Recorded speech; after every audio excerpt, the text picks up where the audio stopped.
Hello, hello, happy Friday. Welcome to our Friday Witchy Hangout. We do this every single Friday. Happy Friday the 13th. And also, as the chat has been mentioning, we have had daylight savings time here in the US. I always forget that not everybody has daylight savings. It's not the greatest. Anybody who has animals or kids or a brain that's trying to stay on a routine knows that it's really hard to adjust to daylight saving. So I apologize if this was confusing, like the start time and everything. Hello, hello. And you may have noticed in the background that we have our star character back, Bunny Butt, Bunny Bunny Bunny Butt, Bunny Butt, Bunny Bunny Bunny Butt. And we got a friend because Alex was at the grocery store and saw this one. And so now we have two. And everyone can use a friend, so now they have each other. And this one has a tag still, but there, you can't even tell. So welcome to the live stream. I hope that your week was great. We are doing a lovely, juicy live stream on what do they think about you. So let us go ahead and get started. By the way, it's really windy here, so I don't think we should have any problems with power lines or anything, but honestly, the power lines around us are held together with toothpicks and string. So I think it should probably be fine, but also if you hear anything in the background, we're not blowing away, or maybe we are. So, okay. So we do have an anchor card today, and I'll just throw this one up here. So as a reminder, this is not one of the piles. This is just a base energy that's come out for the reading. We don't try to get an anchor card, but you know what? It comes out so often. I wonder if they're trying to tell us to do a fourth pile. I don't know. I'm so long-winded that probably doing a fourth pile is just, I don't know. Maybe I'll think about that. But anyways, this is the anchor card. So I believe that we read the cards together, get a good look at this, get your energies off of it, and then we will put the actual piles up here. So pile number 1 is the gem, pile number 2 is the comic, and pile number 3 is the temple. And I'll just leave this up here so you can do your thing with this if you haven't already selected your pile. And even if you have, we will go ahead and just have a moment of silence where we turn the gaze inwards. We just focus on our breathing and just kind of dial in here. You don't have to do that, obviously. You can do whatever you want. You are in charge of yourself. You are a fully sovereign being.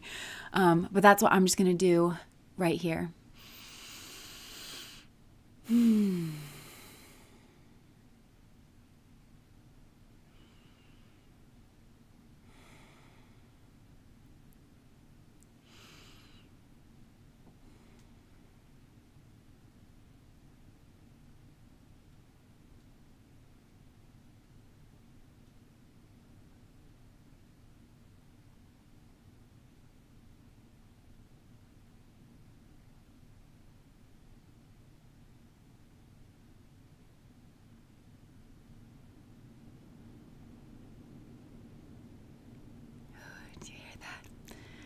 Okay, so you can open your eyes whenever you're ready. Be drawn into whatever pile or multiple piles you feel drawn into.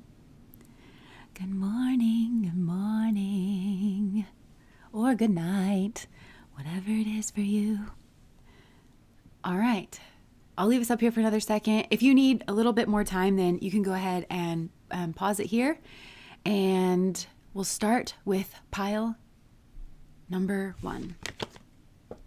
All right, so pile number 1, Spirit, what does pile number 1's person think about them? I'm getting kind of a cloaked energy around you. I'm not saying that you've intentionally cloaked your energy, but I'm wondering if this person can't access you in some way, or they can't see you, or they can't kind of be around you. So that's something here that's kind of at the forefront, or maybe there has been some type of change with you or with your energy. Maybe for some of you, you're in no contact or no communication with this person. So what does this person think about pile number 1? What do they think about pile number 1 when they think about them?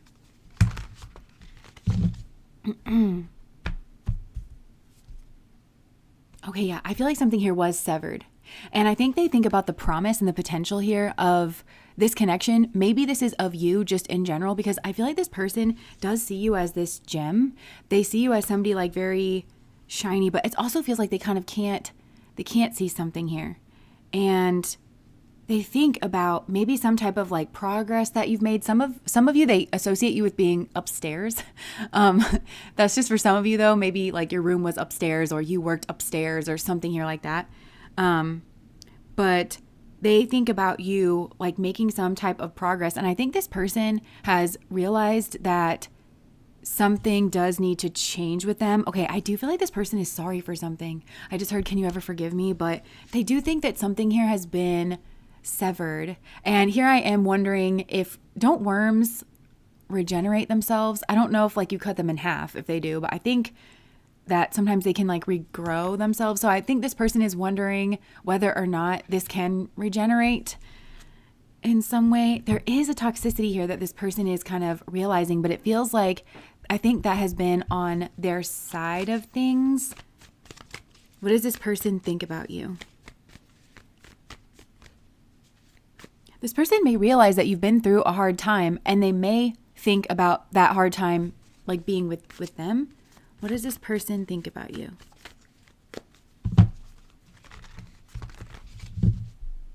Look, Ace of Pentacles. I think this person thinks that you're protecting yourself and that you have had some type of like hard time, death energy, like a rebirth, but like away from them, and they kind of can't see you. They're very curious about you though. They're very curious about what it is that you're doing. And I think this person spends a lot of time thinking about that. I just heard, are you happy without me?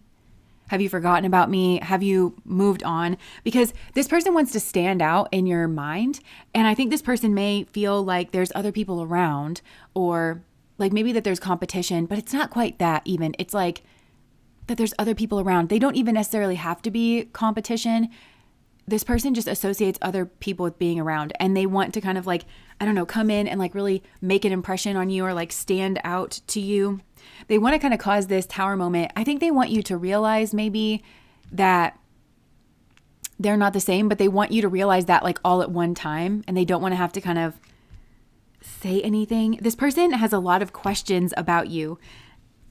They have a lot of questions about like what is going on for you behind the scenes. They really do. They think a lot about it. Okay, I think they might be receiving signs and synchronicities about this as well. Oh, they're wondering if something was a coincidence, because I think this person is getting like messages from the universe, but they're wondering if something here, it could be that something reminded this person of you or something, but they're wondering if that was a coincidence. Or they're wondering if they should read too much into something that you did or said that they thought maybe was a message from the universe, that maybe to reach out, or that you were thinking about them too, or that there could be forgiveness here. This person has recently received some type of sign. What does this person think about when they think about you? Okay, wow. Magnetic attraction. Yeah, this person like is really, really attracted to you. Hidden meaning. There's something here that's like vague. And it's this message from the universe that they really, really think. Maybe they're wondering if you feel a magnetic attraction to them too. What else are they thinking about? They're afraid of, maybe they're afraid that you put them in the past. Let me see. I wanted to go for this earlier. So what does this person think about when they think of you? I just thought I'm struggling. I don't think this person feels on the best foot when it comes to you. And that's not just like in your relationship and in your situation. It's like mentally, in terms of like even figuring this out, they don't feel on the best foot. They really are wanting a lot more clarity here. But I do feel like there's something about this ending and maybe the way that things ended. There seems to be some karmas, if not heavy karmas, that are attached to this that mean that this person can't really see in on your energy, or they don't have this kind of direct access where they can just ask you a direct question or something. That feels kind of part and parcel with what this person is going through. Yeah, look, it says, I'm afraid and self-protecting and it's not worth it. This person is really, they think a lot about reaching out. This person wants to reach out to you. They want to like regenerate, renew, restart something. They're just unsure of where you sit emotionally. Why?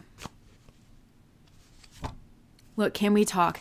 Okay, and this says, I just want relief from my stress. I think this person feels like they've stressed you out, but I think this person feels anxious. They want relief. They want answers in this situation. Look, keep it to yourself at least for now. So this person has kept, it feels like their feelings all bottled up about you, but that's what they think about, expressing their feelings. There's a strong magnetic attraction. I feel like the way that things ended here was unideal, but it meant that you've kind of cloaked your energy, or there's this like vagueness, or and it means that this person doesn't have the clarity that they want, and that causes them anxiety, and they want relief from that stress. They want to, because this person, they really like you. I feel like this person really likes you. They find you to be super different, super unique, but they want to also respect it if it's like, they know that something's ended here, but they don't know if it's a permanent ending. And that's what they kind of think about, because this person they don't want to lose you. They would hate to miss out on this opportunity. So they want to reach out. They want to figure out where you are. They want to maybe try to start a conversation, but it's kind of like a toss up here as to whether you would entertain that conversation. I just heard with like open arms and be very like personable to this person, or if you would be like, no, I'm all the way good on this. It's like one or the other, but it feels like very kind of extreme. This person's like, well, if I try, we can end up having a conversation and reconnecting, and I would get that kind of clarity, and maybe this could go somewhere, and that feels worth it to this person. But then they think about, well, what if you say something like it's been too long, or the way that things ended between us doesn't sit right with me, or like something. And so it just puts them in this state of like constant stress. So maybe this person's been wondering or worried about this for a while, and this is something that they think about. We should work together. Can we talk? So this person wants to talk and figure something out. Yeah, look, I'm angry with you. I feel like this person's wondering if you're angry with them. What does this person think about when they think about you? How do they think of you? Look, multiple people involved. Together we could do great things. This person really puts you on some type of pedestal. And they're worried that maybe you don't feel the same way, that you only have platonic feelings for them, because I think this is somebody who wants more. They see you as really special and really unique. They also think that you're multifaceted in some way, that you have a lot of different interests or a lot of different sides to you, it excites this person, and they find you to be really interesting and very unique because of that. But also it's like they don't know what side to you that they're going to get. And I don't mean that in a multiple personality kind of way. I mean just you're very holistic. And so the way that you view situations, I think this person really likes your mind and the way that you view situations. And they think that, I'm seeing this as a diamond ring now. Like, again, if I'm getting that this is romantic for a lot of you, that they think a marriage or a commitment with you would be multifaceted, like it would be interesting, or it would be different than maybe how they think a commitment would be, or the commitments that they've been in the past. But yeah, because of this multifaceted nature, it's like they don't really know what you're going to say in the best way. But it's not in this inconsistent, like scrambled kind of way. It's, you think very holistically, maybe you have a lot of interest or something. And so this person never really knows what has formed your thoughts. I think this person can kind of gauge other people a little bit better, where they're going to kind of fall on a spectrum. But with you, this person can't. And they like that. It's thrilling. But it does also give them a little bit of a pause here. They think about your friends. This person kind of thinks about, I'm going to say, manipulating their way in with your friends. I don't necessarily mean that in a bad way, but they do think about like if they could somehow piece something together here with your friends. Catherine, thank you so much for the super chat, for luck. Maybe they think about working together with your friends or something here. What do they think about in regards of your friends? Because that's come up a couple of times now. What is this person thinking about in regards of your friends? Okay, so thinking that this person is kind of willing to throw anything at a wall, like they're maybe thinking that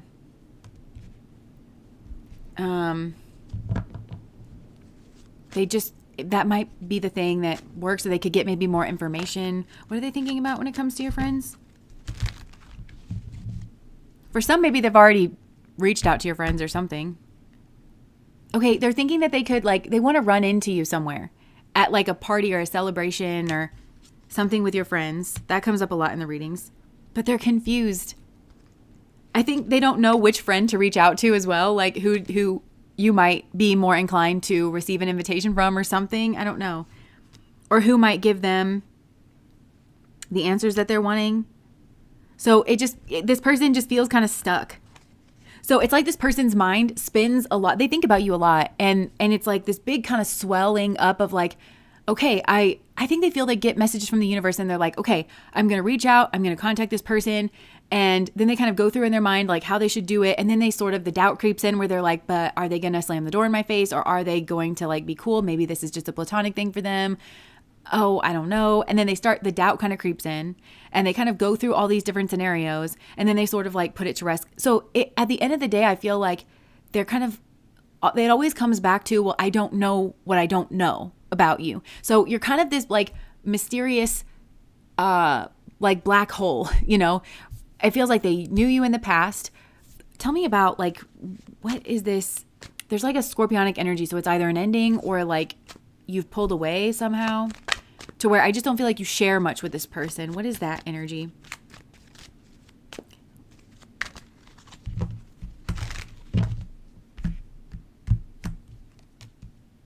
Oh, look. Oh, the Ace of Cups. So I think this person thinks that maybe you got offered an opportunity elsewhere that was maybe like divine, and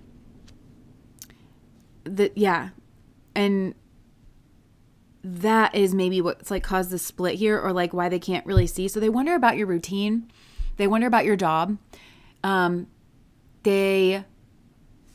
some of you, maybe you help people get through hard times, but yeah, they wonder if it's working out for you. Like they wonder if you're happy without them, which I think I said earlier in the reading. They wonder if you're happy without them, or if you miss them too, or if you feel this like gaping hole too. So they want to rush up on you. This person is basically thinking that they want to rush up on you. But I think there's a place that this person thinks about going in regards to you. And I think there's maybe other people there, or there was like a lot of love. Maybe there was like a party or a celebration, but then this person has seen you leave that space. So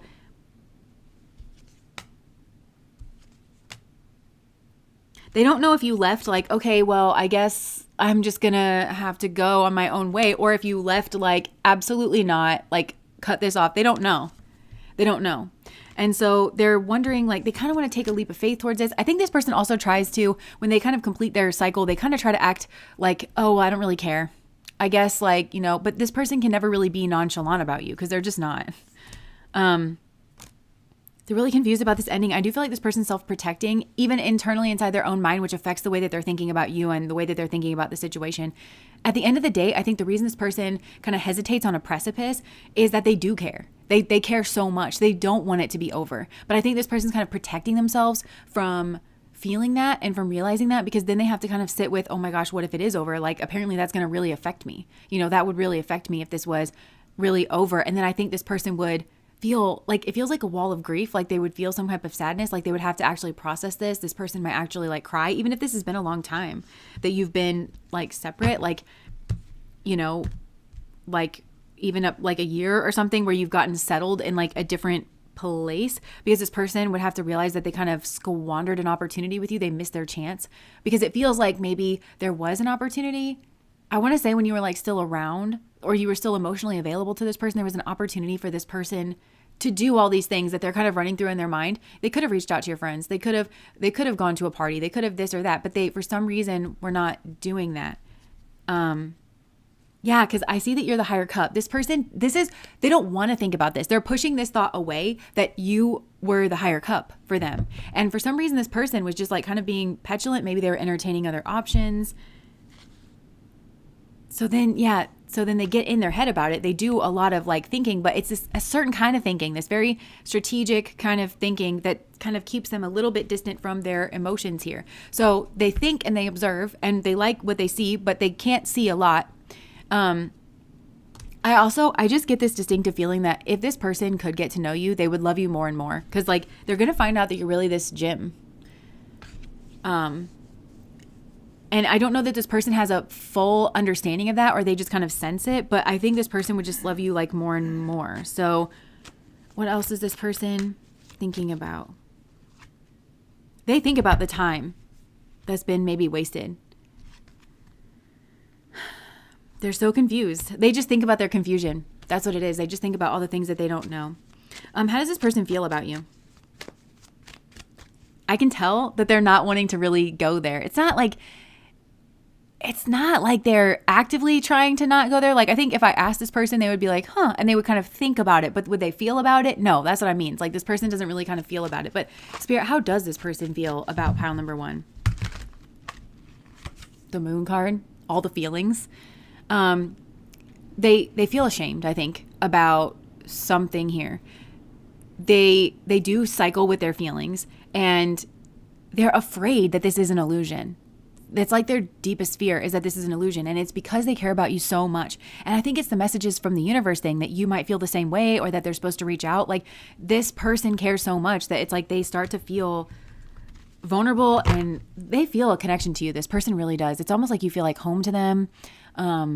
It's like family. You feel like family. You feel like soul family to them. But this person's trying to play it nonchalant. They're trying to play it casual, like you don't affect them the way that you do, and that they don't care as much as they do. I kind of feel like this is the person that doesn't react whenever people mention you, but honestly, we all do that. If you have a little bit of pride, like, you'll do that, right? But yeah, they think that you are their 2 of Cups, and they have so much love for you, they really do, and they feel like they're kind of their ultimate. But they also wonder if you are happy without them. They wonder if you've like moved on to someone else. They don't want to say it, you know? How else does this person feel about pile number 1?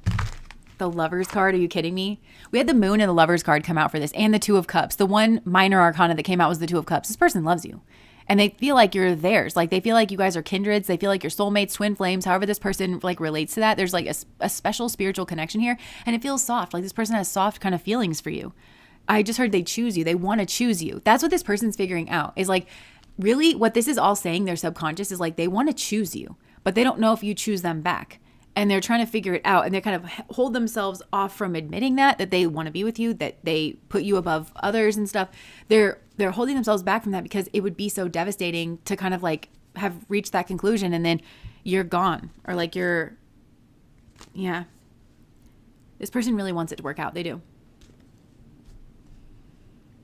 Look, Judgment. There's a lot of major arcanas that are coming out. So this person does feel like this is a soul journey here. Like, even if like you guys can't be together, they feel like this is spiritually significant and emotionally significant in their life. Oh my gosh, major arcana City here. The Star card.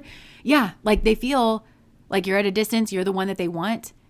They feel like you have, like you're always putting out light, even though this all around here, this is like scorpionic energy. It's the underworld energy. It's like kind of like darkened energy, right? But yet you still throw out light here.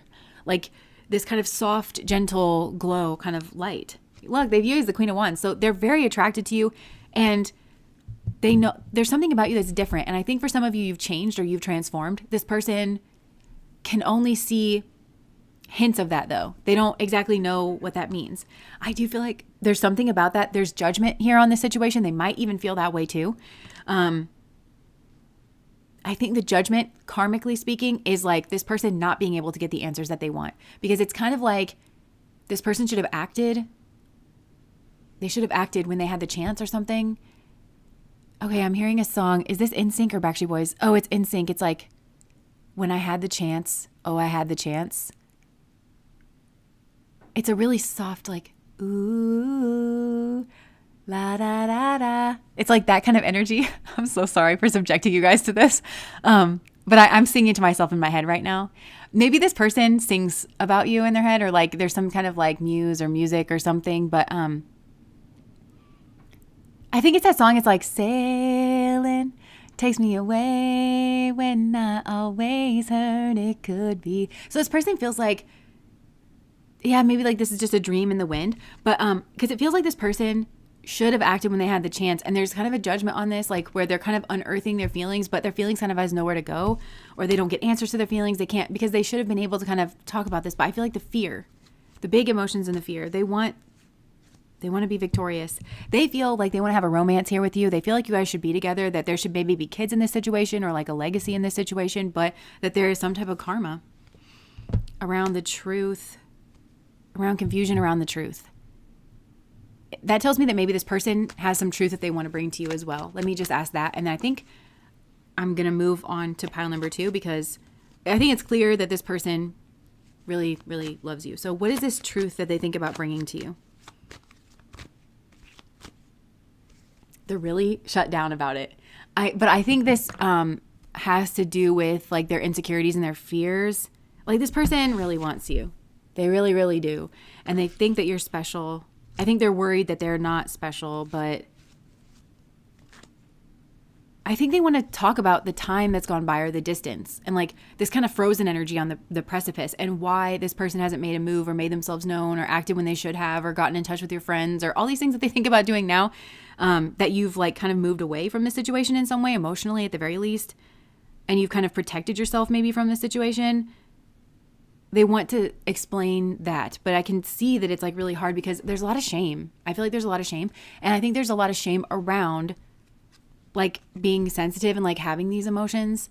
And even if they do have the emotions, it's like not being brave about them because it feels like layers of, I want to say like cowardice that this person feels like they have to say to you. You know, it's like, okay, well, I had all these emotions for you and then I was scared to reach out and I'm scared to even like talk about this now. So all of that kind of, I think, adds up to you being able to tell how much this person is affected by you and how much this person really does like love you, like really actually does. Because I feel like this is somebody who's trying to keep that very much a secret. And so they feel kind of, that's what the things that they would have to say that would excuse their behavior and why they want to come back around. It's like they can't play it cool. They can't play it casual. And that's what this person wants to do. And that's the truth, is that this person is anything but casual about you, is what I want to say. But their thoughts are like trying to talk them out of it, where they're like, oh, it's like whatever. It's like casual. It's like nonchalant. It's like cool. It's like whatever. It's like, I don't care, you know, but they actually do. And they've thought about this for a long time. And basically they just think over and over again about clearing the air with you. So yeah, I think that's what I have for you guys, pile number 1. This person feels way more deeply than they are letting on. They felt that way for a while. And like I said, it just kicks up into a cycle, mental cycle for this person.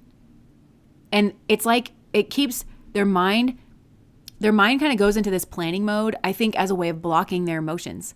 And it's a way of like blocking them feeling out of control, feeling like they missed out on the opportunity, because that would mean that they have to actually feel their emotions and they would probably cry and they would have to grieve. So instead, whenever they think about that and they kind of receive these messages from the universe and things, they think, oh, it's not a big deal. I'll just reach out. And then they kind of set about that process. Like, well, who could I reach out to? How would I reach out? Okay, well, how would they feel if I reached out this way? How would I feel if I was on the receiving end of that, you know? And then they start kind of really getting into their head and they're like, oh, wait a second, like this person what if they don't respond? How am I going to feel emotionally? And then it's like bad. Or what if they yell at me and say that they never want to talk to me again because of what I did, or like the way that I haven't talked to them for a while and I have the absolute nerve to like come back, you know, it's like, and then they kind of like, because that's the truth bubbling up of like that they're trying to kind of avoid, but they have this whole thing that they do trying to convince themselves that like, oh, it's just not a big deal. Like, it's just casual. It's just like, it's nonchalant, whatever. So, okay, that is pile number 1. So I'm just going to put up the piles. Oh, what do we think about them? Interesting. I didn't ask that. Maybe while people are just like looking, I'm just going to ask like for pile number 1, how do you feel about them? Oh, okay. Well, for pile number 1, I think that you feel that there could be an opportunity, but it's like the things would have to intersect just right for this door to open up. Because I can see that you are on the other side of this. Like you would go back through this door because I think you think that they're special too, but there definitely has been something. Yeah, this person would have to show you that they're ready to be the emperor, that they're ready to be stable, that they can be honest, integral, forthright, uphold certain ways of being, that they have outgrown that magician energy. And I think they would have to not be at a crossroads. You don't want to hear that this person is like, the casual thing's not going to work for you. Like, you're not going to go back about like, well, I was just thinking maybe we could hang out on like a Wednesday. You need to hear this person say, I want you. I've made a reservation. You say the word, a reservation is made on Wednesday, and every Wednesday for the rest of our lives. Like, that's kind of what you need. You need that level of certainty from this person, I think. I chose the derpy cat pile. I'm crying. I was looking at that card yesterday more closely. Yeah. And it's kind of a weird card. It's really creepy. Actually, yeah. Because it's like a cat wearing another cat's face yeah. over it. It's like really fucked up. It is. And I've always known it was weird, but like I got really into it. Let me just put, oh wait, no. We'll just put that up there. Can you guys see that really well? Or maybe I should hold it up to the camera, but it's like, it's a cat wearing another cat's face, looking really sad with a party hat on. It's kind of morbid, actually. It's like a serial killer cat. It's like it's some crazy shit. Great. So maybe that's what this person thinks about you. I'm kidding. I'm joking. Let's hope that they don't want to wear your face. Oh my gosh. This is the Hannibal Lecter pile. This person's like, would you like to see this table that I made? I made it myself. Derpy cat, me too. Okay. Derpy cat energy, pile number 2. Let me just put some lip gloss on for this. Can you guys hear that wind? We're going to blow away. Yeah, we're broadcasting live from the center of Dorothy's tornado. I'll let you know when we land in Oz. All right. Pile number 2. Okay, let's see. I like that, Tony. Good. I want him to be scared of me. Yeah, get it, girl. Okay, so let us see. What deck should we use? Let's go with this one. Okay. So for pile number 2, Spirit, what does pile number 2's person think about them? What does pile number 2's person think about them?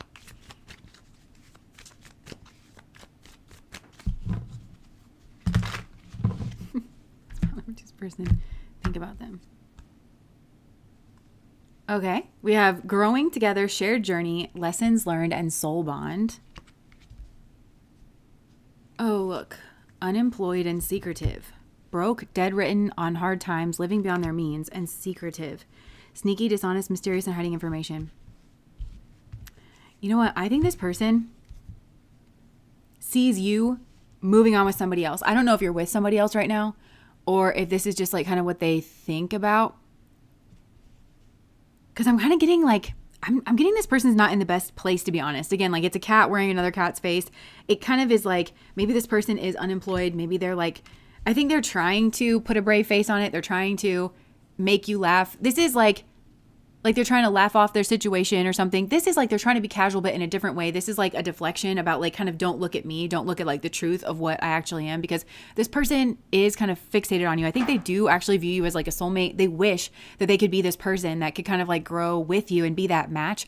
But I'm also getting this like, I don't know, like their breath is smelly kind of a thing. Like, I'm not saying that it actually is. I'm saying like metaphorically, this person feels like if they open their mouth to talk to you, that it's like smelly or something. I don't know.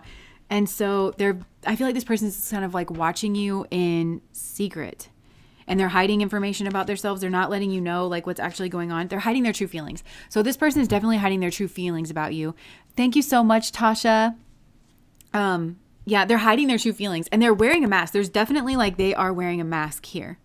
So this person is definitely keeping an eye on you. They're not trying to let you know that they are watching you, because this person, this is another one where they think very, very highly of you. This is different though than pile number 1. They think very, very highly of you, and then they think very, very low of themselves. And so they just don't think that they can bridge this gap right now. And so they just sort of feel bad for themselves, and they kind of like pine after you. Look, secretive. Okay, so this is actually kind of interesting energy to tap into. What does this person think about you? I'm going to use this one. Oh my gosh. I kind of feel like there's a scrambling going on in my brain. It's anxious. It's like, I don't want to be roasted or anything like that, you know? What does this person think of you? What do they think of you? This person wants to offer you something. They're really watching you. That keeps coming through. It's like that's what this person's comfortable saying, but what do they think about you? Actually, I need to ask, like, what do they think about themselves? I just have to ask that. What does this person think about themselves?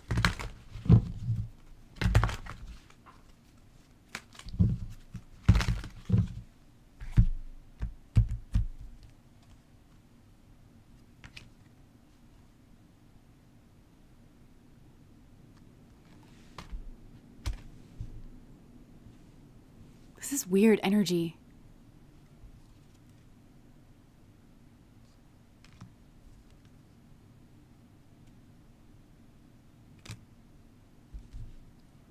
Hold on. What is this Three of Swords doing here? What is this Three of Swords doing here? Okay. Who is this person? Who is this person? Who is this person? Magician. Yeah, I don't really like this energy. Because every single time I ask this person, they're just fixated on you. Like, this person is really just like really kind of fixated on you. And that's what keeps coming out. Like, when I'm like, well, what do you think about them? They just think about you, like being fixated on you and like kind of watching this space. They think that you are like kind of their victory here. And they want to kind of like come forward and like act like they're your soulmate. But then this Three of Swords is almost like a heartbreak energy. Like, it's kind of giving that this person wants to move forward with some type of happiness and then like kind of break your heart here. Because they're just like not really a fair person. It could be that this person feels like you broke their heart. But then they came through as like the Magician. But for some reason, it's like you are their wish fulfillment. This person's hiding a lot. Like, this person is really, really hiding a lot. Thank you, TT's Tarot, for the super chat. I like your name. Yeah, it's like this person's really cloaking and hiding a lot about themselves. And that's all I seem to like really want to look at. But this person is really wanting you. But this is like stalkerish almost. This is like very fixated on your energy. They want maybe money out of the situation. They think that you are on a higher pedestal than them. And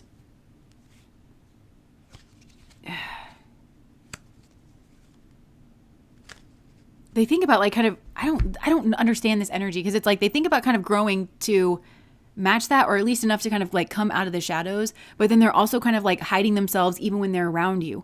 So this is a person, I kind of am thinking that they're just really, really insecure, and because they don't really intend on showing their real self, even if they could emerge from the shadows, even if they felt that they were, because I feel like this person's kind of hit rock bottom in some way. Like, again, it feels like maybe they're unemployed, so they kind of think about getting a job, then like maybe advancing in that job a little bit, and they still don't think that they would be up to your level exactly, but they could at least maybe then make themselves known to you, or like have a conversation with you. But even when they're having that conversation with you, they're covered in like the leaves, and they view you as this like kind of higher cup. It could be that this person, this feels like the energy of depression. Maybe this isn't creepy energy so much as just it feels really, really down and out, like really like depression kind of energy. But they're also feeling angry about something. Maybe they're feeling angry about an ending. But it feels like maybe you were friends with this person or something. Or maybe you did date, but there was some type of ending. But this person, there's like a hateful vibe around that. And a resentful vibe. But it's weird to me as well, because it's like this person knows that they aren't on your level, that they're not bringing much to the table. But then they also feel like you shouldn't have ended things with them. They feel hateful and angry that you ended things with them. Like you still shouldn't have been able to do that. So it's giving, and I'm not diagnosing anybody here, but it's giving that kind of covert narcissist vibe, because covert narcissists, like they always feel bad for themselves. So I think this person is like down and out in some way, but there is like a self-absorption here that maybe you felt bad for this person. And so maybe you were talking with this person and then you kind of realize that something wasn't right here. So you could have been talking with this person as friends, or maybe you did kind of start to date this person. But then I think at some point, like you just sort of realize that something's not right here, and that this person never, like they just only want to feel bad for themselves. Maybe that is their cloak. Like the poor me, I think it's like, I'm not doing well right now. But right now extends into an eternity for this person. They're just never doing well. But they want to kind of pin it on you that you left them when they weren't doing good right now. But you were waiting for this person to kind of get their shit together. They never really did. So it's this kind of like stinky sort of energy. And they also at the same time kind of feel like you shouldn't have a right to make your own decisions about them, to move away from them. You shouldn't have any right to expect a partner, equal give and take, cooperative vibe from them. Because this person wants to be there. It's like a blame game. It's like, well, I was just doing bad. And so you cut me off at my lowest point. And it's like, your lowest point lasted 10 years, homie. Lasted 5 years, lasted 2 years, lasted a year, long periods of time here where, and this person's not auditioning to be your ward, to be your dependent. They're auditioning to be your partner, which means that you should be receiving from this space, not just only giving, but this person feels entitled. That's what this is. They feel entitled to receive from you. And they don't think you should get to say, actually, this has crossed a line for me. This has crossed a line for me. Or even like, I don't like your energy, because this person's energy is like very low and like stalkerish towards you, very fixated on you. It's almost like they think that you're the key or the answer. But to be honest, it's like this person kind of feels like, I think you're a nice person and you definitely have that side. And like maybe there was love here at some point. So this person kind of thinks that they could sucker you into taking care of them, taking advantage of you kind of again. Look, the Page of Pentacles, like that's what they think about. So what do they think about in regards of you? They think about this scheme. They think about themselves, because there's a self-preoccupation here with this person that is covered. You might not notice it right away, because this is the kind of person that, you know, those little angler fish, this used to come out in the readings all the time for those of you that have been around, those little, like in Finding Nemo, it's got like the light on the end. And so when everything's dark around you, you get kind of drawn into the light, but then there's a whole mouth and attached to it that eats you. It's like, that's this person. Like you kind of get drawn in by a light, because that's this kind of like comic energies. Because I feel like this person tries to like make you laugh, but really they have a whole shit ton of stuff that they're not dealing with in their own life. Like this is a person who's not functional in their own life, and they're not focused on being functional. They're not, but they want to do things or have things to say to make you think that they're doing things, because they really just want you off their back. They don't want to make any changes, but then they want to be provided to. Is kind of, whether that's by the state is what I'm hearing, or like by you, or they just don't want to have to provide for themselves. They don't want to get off their ass. They don't want to figure themselves out. This is also a person who, it's like, you kind of look at them and you'd think, my God, like, don't you have any pride? Like, doesn't it bother you that you're not doing your part? Doesn't it bother you? Like, no. This person just really wants to sit their ass on the couch with some like Cheetos and just be provided to for like ever and ever. Like it's a depressive energy, but it's like constant. It's like much more sustained in this person. And they may be seeing you move on with somebody else. They could even see you move on with somebody else that is trying to keep you as well. Like maybe something's gone on between you and that person. I don't know.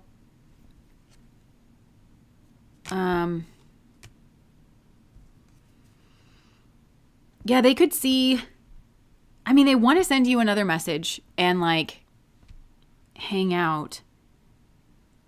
They want to even maybe try to turn this friendship into a marriage or something. Ugh, this person is like trying to get a lot out of this situation. But I think they're also seeing somebody else send you a message or want to send you a message in order to try to move things forward. Maybe to try to get you to move in with them.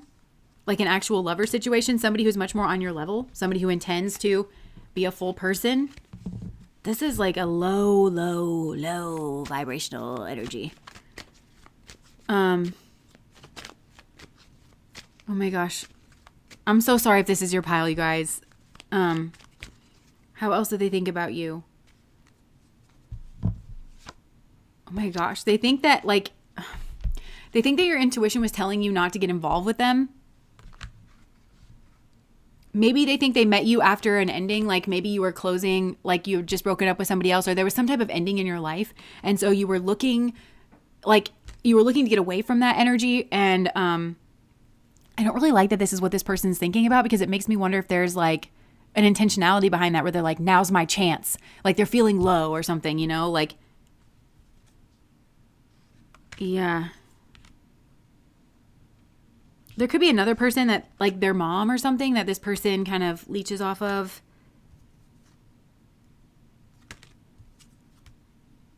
They view you as their victory, basically. I don't know what else I can say about this. I'm not going to spend too much more time on this. This might be a very fast live stream, you guys. Okay, anything else that's coming through? They want to ask you out on a date. Look, hookup. This is the kind of person that, you know how like all the guys, well, not all of them, but like, you know, there's like this certain subset of men that we're all teaching each other how to move into a woman's apartment. You remember that? This was like a few months ago, like maybe a year ago. This was like all the rage where they were like, okay, like you have to hook up with her at her place and then just like never leave, you know, just slowly start to like move stuff in. Like when she leaves for work, like just like they were teaching each other how to like basically be a squatter or something. Like that's kind of, but it's like maybe in your energy or something. This person maybe thinks that you think about an ex-lover, that there's actually a connection here, but I think that you've also put this person in your past.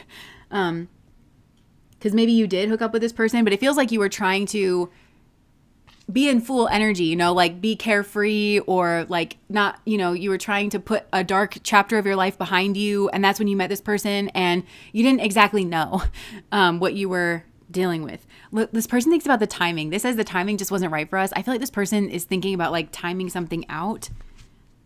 I think it might be because there's somebody else that you think about that's involved here. And the emotions to do with that, even if like that is at least this, it's real. Like there's something about that that's real. And this person's not offering you anything real. This person thinks about another relationship here.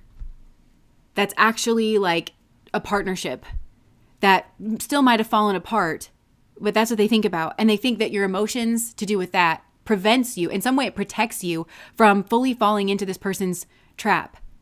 Because they are offering you something fake and you did know the real thing. And maybe you've just come off of it. Even, I think this person wants you to have unconditional love for them. But they're not going to have unconditional. It's very conditional. This person wants like your apartment. And I mean, I think this person sees somebody else wishing that they had treated you better. Because I'm not getting that this is coming from this person. All right, I'm just going to get one more card and then I'm just going to leave this alone. I'm so sorry if this is your absence. Like this person. Okay, they think about your absence and they think about your self-love. Like you've grown in self-love. I think that you're just like, no. I think you're like, that was a mistake. We've learned from our mistakes here. Yeah, I think that you wish that you didn't involve with this person. Maybe this caused some type of damage here. This person feels really unworthy. And at the end of the day, is this sad? Yes. Can you fix this person? No. Are they trying to fix themselves? No. They feel very unworthy, but this is like a journey for them to go on. They're wanting everybody else to just deal with this. They want everybody here to like make up the difference, pull them behind them, instead of this person kind of being alone and getting to the bottom of this themselves. Like this person needs to sort themselves out. And that would, I think at the end of the day, require effort. And this person's very lazy. Like they're just lazy. And look, unemployed. And you're high value. And that's what they think about. They think that you're the white whale, kind of. And they feel like there's unfinished business, but there's somebody else here that they think that you have unfinished business with, that you would just kind of like go back to. This person, I think it'd be very hard for you to kick this person out of your apartment, but I think a man could do it. I think that's kind of what they think about. Like, well, that man could come around and kick me out. I'm sorry. I feel like you're kind of already past this person because I think you think about how this was a mistake. So, okay. Compassion, but you know, you're looking for a partner, not a project. You're looking for a partner, not a project. You are looking for a partner, not a project. And every single one of us is building an airplane in the air. And it's hard for everybody to do that. But if this person is putting too much of their crap on your plate for an extended period of time, that not everybody does. And I feel like you could kind of throw a rock and hit somebody better to be in a relationship than with this person. But also this is the kind of person, again, they're covert narcissism because everything is about them at the end of the day, but they want to act like they're a victim and like everybody should feel bad for them. But they're really actually, when you get to know this person, they're not a sympathetic character and they're kind of a leech. This person is like a leech on your energy. I hope this isn't what they think about you. I think that this person thinks of you as like a meal ticket is what I'm getting. Okay. Okay. Okay. I need a bath. So toy, toy, toy. Karmic's on both sides. It's messy. Okay. Yeah. If you want to take care of somebody like this, get a dog. Adopt a child. Wow. Okay. I wasn't really expecting that. Sorry. I'm so sorry. I think maybe some of you might have been curious if this person was like grateful or like if they missed you or if they were grateful or something, but no, because there's too much entitlement there. That's what I'm saying. Like there's a narcissism that comes in because I think that you gave a lot to this person, but I don't think it's appreciated. And I also think that if you were to call out that something's unequitable, and maybe you did, I think this person would yell at you because of that. They wouldn't be like, you're totally right. And the fact that you've done this for so long, you are such an angel. That's not the sentiment. The sentiment is like, well, like it's that. Okay. Wow. Okay. So that was pile number 2. That was pile number 2. I want this person to go away. Oh, how do I deal with this person if they're my parent? It's tough, man. That is tough. And it's such a personal question too. But I would definitely say like make sure that you're getting the support that you need. But that's such a personal, I know like I've gone no contact with my parents, but that's not for everybody. So God is probably so sick of this person's shit. Okay. I'm just sitting here for a second because that like really threw me off. Wow, we're just cruising through this, aren't we? So yeah, sure, why not? Let's do pile number 3, the temple. Please let this be a good one. So, Spirit, how does pile number 3, what does pile number 3 think about them?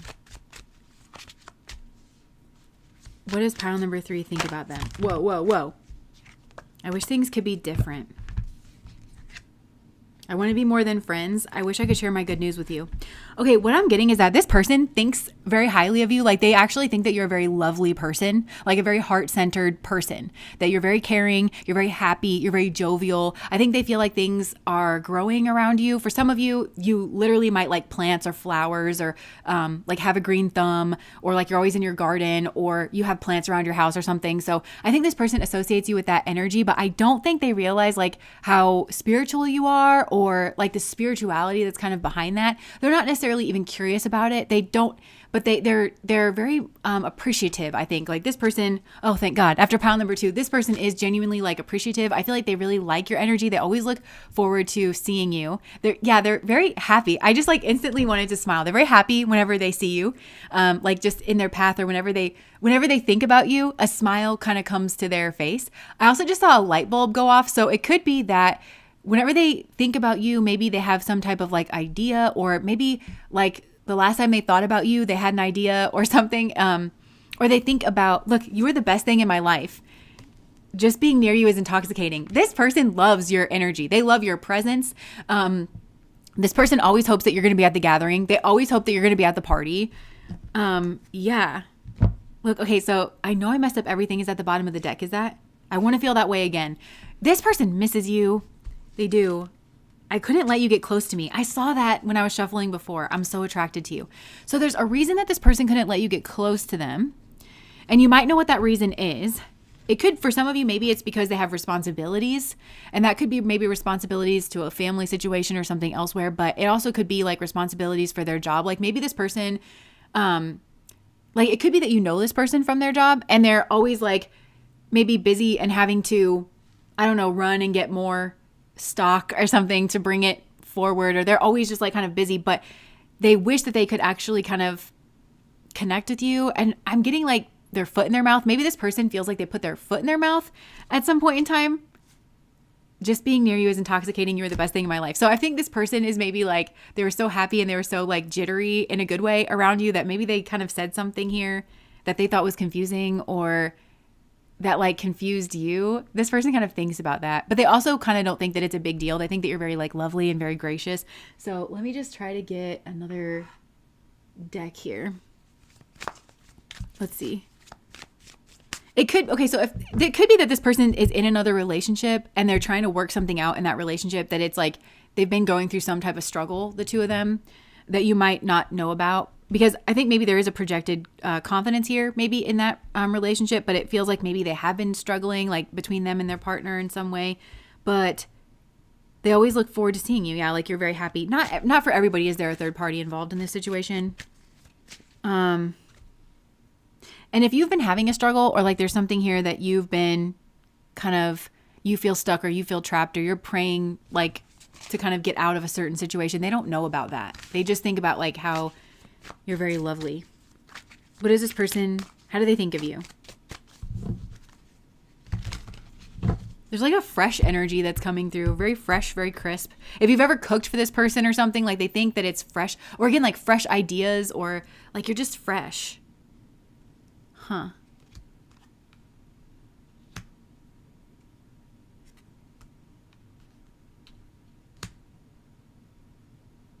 Huh. Okay. So for some of you, I feel like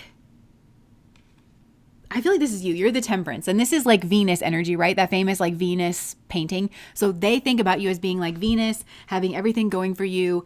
And then look, I'm getting that this person was kind of maybe lured off towards like this kind of moon energy. And now there's like this quagmire sort of energy here, like where they're all stuck in their brain and everything's like really mechanical. But so it could be that this person got trapped by somebody in another relationship. Like maybe the two of you knew each other and like you were friends, but it feels like there's such heart-centered energy here. Like, or I don't know, because like you're Venus energy to this person. Like they think that you're great. They think that you're like the perfect partner kind of a person. But I'm just getting that they like got lured off by this like lion kind of away from you and like on this kind of treacherous hill. And then like look at this moon energy in the background. So that could have been like a mother figure that lured them back is what I'm hearing. Like maybe back home could be, or it's like a different kind of partner, somebody that's like some type of an illusion here. And they weren't thinking with their head is what I'm getting. They weren't thinking with their head. Yeah. Now you're like a dream. So if this person did get lured off somewhere, then you are like a dream. And they didn't even realize. This is the kind of person I don't feel like they even realized like how far away from you that they were getting, because I think this person was busy. Like they're kind of giving me that they're busy. They always liked seeing you. Like your heart energy was like very much there. They think that you're pleasant. Everything like kind of should have worked here. Maybe you felt like this was going somewhere and they did too. But then it just feels like this person was like always so busy and distracted. And that distractible energy, it's like it lured them off somewhere, off the beaten path. It was luring them off. And whatever it was, they thought that it was small, but it actually got them into a like kind of predicament. And so by the time they woke up, it's like they woke up from a dream. I feel like this person feels like they woke up from a dream or they woke up from a trance. And then they were shocked. There was like this tower moment here and they were shocked. And I think they had like protected. I think they were shocked at themselves too, that they had protected something here. Like it was different. It's like this person feels like they were in a haze, that they were like in some type of like daydream where they got like lured off. They maybe thought somebody was like a star, you know, or like they were following somebody here. And they thought that was like their dream, or like that it was going to lead to some type of wish fulfillment or something.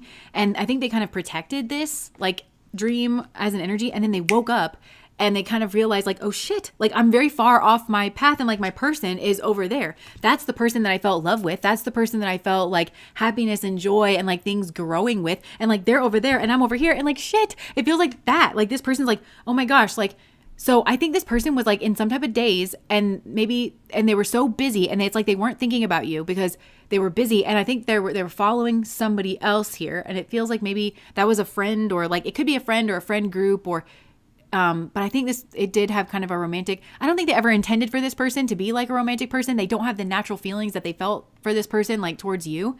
It's like they were in some type of trance and then they like kind of woke up and they were like, oh shit, like my person is over there and they don't know how to get back. And they feel like they left their love like behind and they feel like they're getting some type of justice for that. Like some type of karma for that. And they might've been stolen from. Like their person might have even lured them off to kind of hurt them in some type of way. Yeah, it was like they were in some type of illusion, fantasy kind of thing. They got like bled dry is what I'm getting. They're like routinely bled dry and they almost like didn't even really notice that that's what was happening. in that situation. And then there was like some type of like loud message. And also we got the high priestess at the bottom of the deck here. So it could have come through like intuitively, or it might have come through like the tarot or something. It could be that this person was like trying to figure out something with their relationship that was never going to work. I almost wonder if this person, if there was some kind of spell done on this person, but it doesn't have to be that. It could, our brains go in and out of like trance-like states all day. Like it kind of is like built that way. But I feel like whoever this was could kept them distracted. And it doesn't even just feel like with themselves. They kept them distracted with themselves and like were pretending to be a certain way, even though I feel like this person should have been a distant friend at best. But there was also a group of people around this person. And so they were just keeping this person busy. They were just keeping them very distracted with things that were like high energy, or just like they were keeping this person kind of like running around is like what I'm getting in their energy. And then I think something here wasn't working out because it's not supposed to. These two people aren't really kind of built for each other. But I feel like maybe there was like a vow or something here. This person could have wanted money or like something, and this person was like, well, why isn't this working out? Because it's like everything that they did, it wasn't working. Because I think this person maybe does have a lot of heart energy, maybe in what they do for a living, or something's growing, it seems to be like in what they're doing for a living. And so this person's definitely benefited from that, and that's what they wanted was money, I think, and they wanted to benefit from that. But they also wanted social capital, they wanted to be seen on the level kind of thing. And so this person maybe went to the tarot to ask what was going wrong here. And then the message came through and it was like, duh, you're not with the right person. Not at all. Not anywhere close. Your life kind of veered off onto this like rocky pathway, and you were lured kind of away from your destiny, away from your love, away from your partner, away from your energy, like in this moon, like kind of illusional energy. And that's why. So this person wants to start something new with you. They want it to be kind of real. They want out of whatever it is that they're in. They kind of want to get back to you. I want to say they want to change a pace, change a place. They want this Ace of Wands energy, this passionate new beginning. They might also want to kind of blend in to your life. They want to scope you out and see what's going on in your life. So I feel like maybe this person just remembered you or something, and they were like, shit, like, how it feels like in their soul path, like they were supposed to be with you kind of thing. And then they're like, well, shit, I've been over here building with this other person. So what have you been doing? Because they feel like the two of you are supposed to be together or something.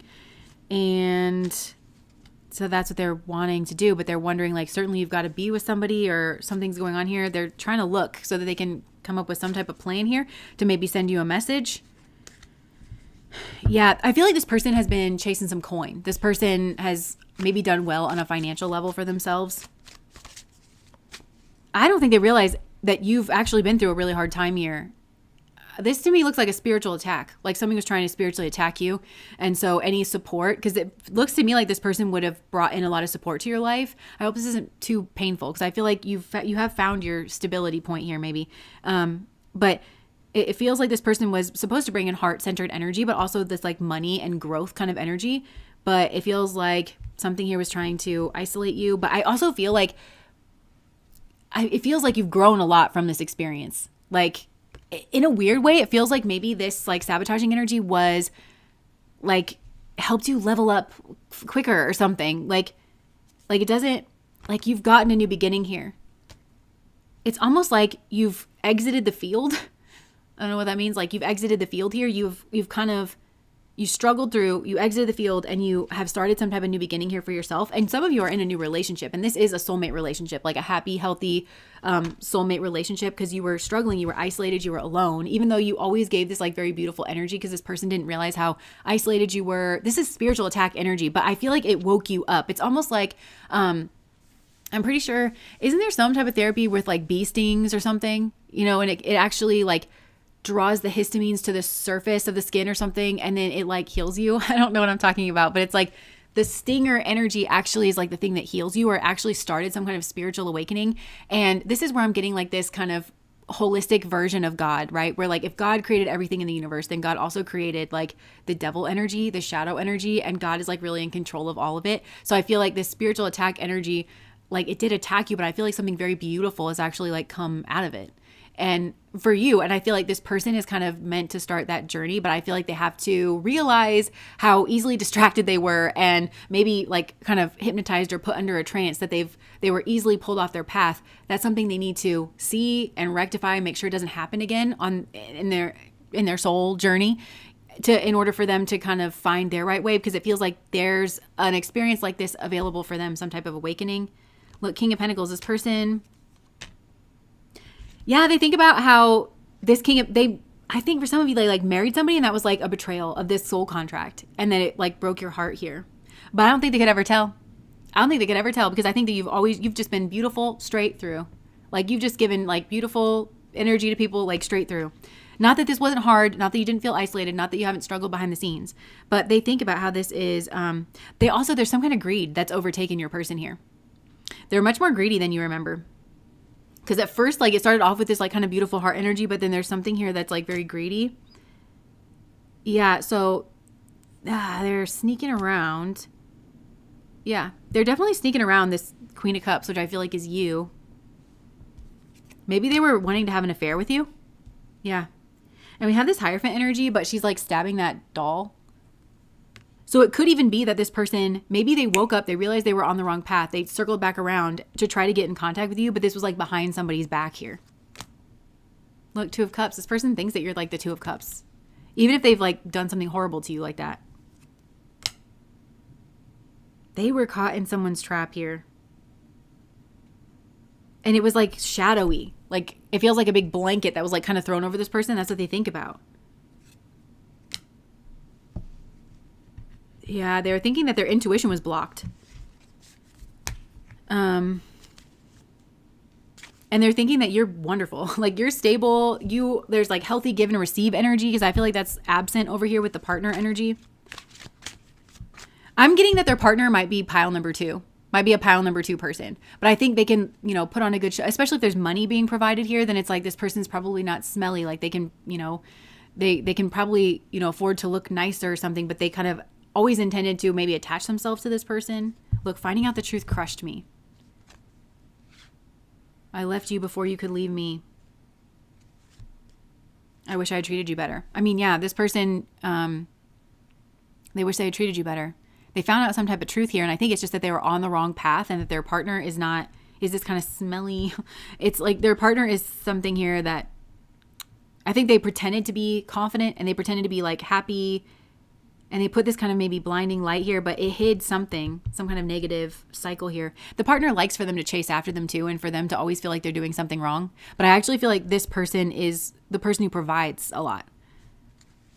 I don't think that the partner provides as much. I don't even just mean that monetarily. I mean, even like in a genuine, like heart-centered energy. They just kind of like to keep this person on a chain. They just keep this person distracted and embroiled in drama. If it's not like superficial energy with like a large group of people, because the reason I'm saying large group of people is because I don't feel like there's a lot of close-knit associations here. It just feels like kind of partying energy or something. Then it is, they keep them embroiled in like a fight, or like this hasn't been good enough, or like this, I need more of this kind of thing, hinting that something's not up to their standards kind of a thing. Look, I wish I treated you better. Yeah. Because you're also a giver, like you're a true partner. So this would have been like an equal give and take kind of relationship, but also like you're healthy in the heart space. Like this, yeah. I wish I could take back my words. So maybe this person said something messed up. Or I'm kind of even getting like, if this person was talking about going on this journey with this other person, they could have been talking about like you and like, okay, well, should I go back? And then they kind of like knocked that journey back to you in order to put this other person on a pedestal, when really, I don't think these people know each other very well. I mean, these are people that can be married for like ever, like 9 years or something, They've been together for a while, but they don't know each other. There's no like true love or trust or intimacy here. It's just all distraction energy. They appreciate being distracted, and they're confusing that with having a connection, with like actually being loved. Like, I wish I treated you better. That's all this person thinks, is that you were the love here. You were actually the love, the partnership. There was something real and there was something fake. And that this person chose something fake because it was distracting. I wish I could take back my words. We both know I'm not the one for you. Maybe that's what this person said. this person, may have just said like, well, it just never ends up working out. Well, it's because this person needed to put forth effort. I feel like this person was just distracted. That's what I'm getting. It's like, well, yeah, of course it didn't work out because you didn't make time for this person. And I think that whoever the partner was kind of made this easy because they were, I don't know, maybe always, they were always making the plans because they had to keep this person distracted to even have a relationship with them because it's so not right. So it's like they had to do that. So I think this person appreciated that about this person, is that they were always kind of like making plans or something like that. But with you, I think that you were really growing from the inside out. You're not trying to distract yourself into a life, you know? I know I crossed the line with you. I lost myself for a little while. This person may have done something. Like this person could have gone crazy when they realized this and like tried to come back. They could have crossed a line. They could have not told you that they were married. If it's shit over here anyway. Not that that's an excuse. Like this person, that's still grapey, you know?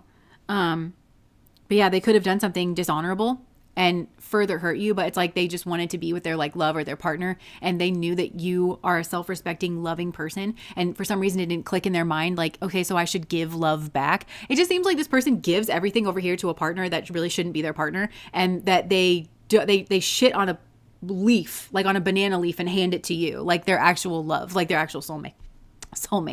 And like again with the throat chakra, like I feel like this person just like,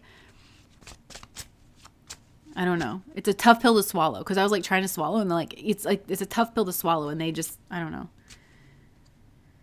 Yeah, I wish I could take back my words. I even get like vows and stuff. Like they wish they could take that back to this person because it's like, why say a vow to this empty shit? Like that's such a reverent sort of energy to give to somebody that just kept you distracted on the weekends. Yikes.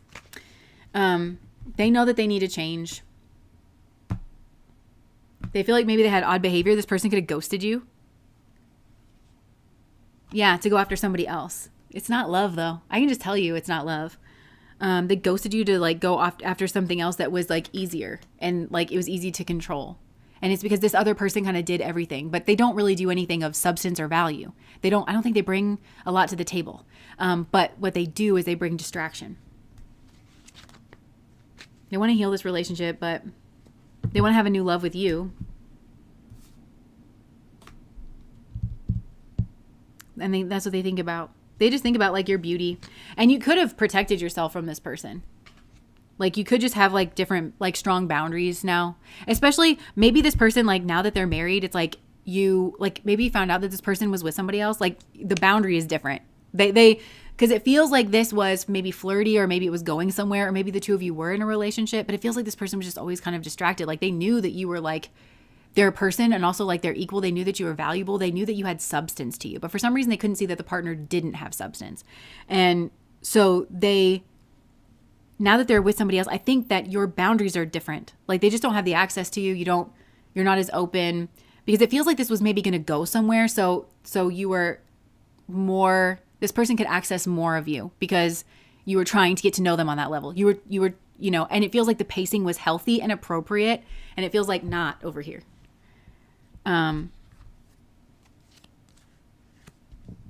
Yeah, I feel like this person's been spending a lot of time alone. Even if they are with somebody else, they've been spending a lot of time alone. They've been thinking. I feel like this person feels like they've aged a lot in the last, like, I just heard 3 months, 4 months, like since this realization. I think they're still trying to save things with their partner though, because this is kind of a different person than you remember. Like this person has a superficiality to them that has been nurtured. They've kind of learned that staying on that surface level makes things glide and it makes things kind of easy. And so I think they're trying to fix things with their partner because they like something that the partner provides. They like this kind of faux image. They like that. They want to keep that in their life. They like being distracted. It's like, could you keep distracting me? Could you keep they want that to kind of keep going on. But the partner is not what they have been claiming to be on the inside, like very different. And I actually feel like it's their karma. I actually feel like this is their karma. I also feel like the partner is going to hurt them in some way or like cause some type of painful ending. And it may have to do with the decision. It could have to do with like court or something where they're going to rise from like the ashes of this. And they knew what they were doing. They got what they wanted. I feel like the partner got what they wanted. I think it's money. And I think it's some type of like appearance of like a love energy. They wanted an appearance of being in like a heart-centered energy, something or other. And they want some type of fresh new beginning. They know this person doesn't see them clearly. They know it. This partner knows it.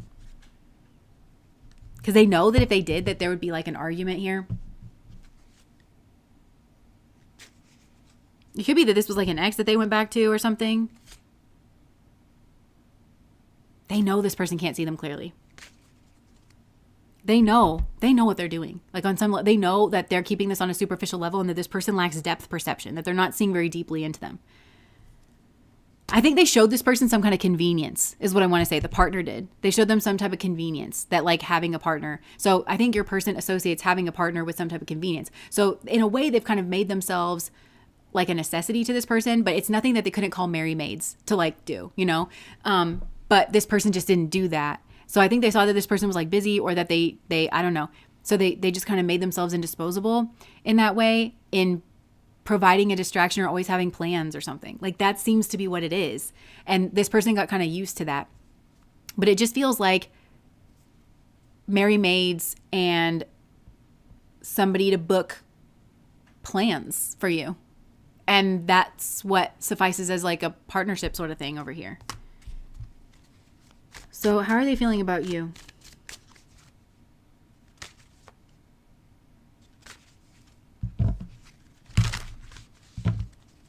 They also see you standing in your power, like you having a rebirth. They find you to be like really, really attractive because they've always seen you as like a very loving person. But I do think that you have different boundaries now. And I think that you have this kind of fiery spirit now. Also maybe like a strong independence. For some of you, you don't want a partner. And this person finds that to be very attractive. I'm sure they never admit that, but they actually do think that that's attractive. So they've been with somebody who needs a partner in some way. I think to supply money and appearance. I think this person may have protected their family from you or something. Like they may have protected or defended like this from you in some way, but they know they fucked up. I mean, this person is just kind of like, they're defensive. They want that old thing back. You know, it's like they wish that things could go back to the way that it was, but it can't because they've been involved with someone else. Someone shitty too. Somebody that brought them down and didn't keep them on the same level or bring them up. Somebody that brought them down. I'm talking about on a soul level down. Yeah, and so now they're just defensive here in this. So this person I think would defend this situation that they're in even though it's shit and meaningless. They would maybe fight off you even.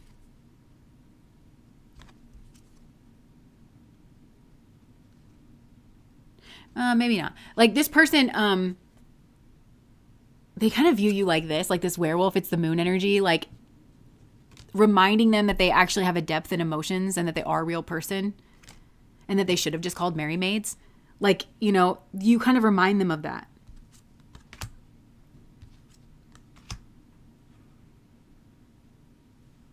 I think you've made them see the tumult here in their relationship because it's actually pretty rocky. Like it's very emotionally like sort of volatile, but your person's not emotionally invested in this situation. And I think they've been in denial about that because they receive a merry maids kind of like treatment. And so, but I kind of feel like they're recognizing this is like a monster of their own making here. It's very lacking. I think they're afraid of losing money. So this person has a lot of baggage is what I'm getting. That's what they think about. Whenever they think about you, they recognize their folly. They recognize their mistake. They recognize that there was this like kind of crossroads where they just kind of like got pulled off and like distracted. And like I said, it feels like they were under some type of spell. And I'm not saying that they were because I don't think it would have taken much. I think that this person was distracted. I think they were looking to keep things superficial. They were looking for that kind of distraction energy. And then they kind of woke up. They think, oh shit. And then they think about making this right. And for some, they may have impulsively tried to jump in with you and hide what they've done here, which would be graping you and taking advantage of you and further breaking your heart. They're still continuing the pattern of giving everything to somebody that they should have given nothing to and shitting on a plate and giving it to you. Somebody that they should have given, really applied themselves and given an effort and given love and given time. Because it's like with you, with a real person, they would have had to give time. And here, the partner doesn't really expect that. It's just superficial distractions, you know?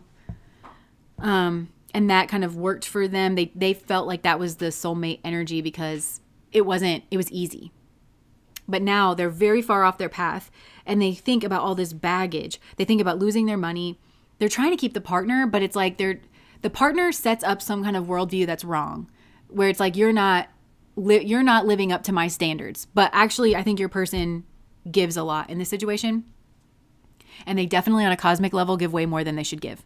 Way more. They should give 0 things. And they've given everything. And they've taken it from you, I think, in a kind of way. So they're praying, and I think they feel isolated. And now they're in like a hermit mode.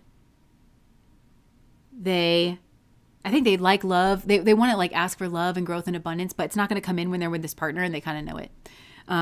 But that's like they're receiving some type of karma here. And it's not like something made a decision to give this person karma out of no, it's just, it can't be any other way. Their actions have like led them over here to this person. Nothing's going to grow over here because they're not in the right place.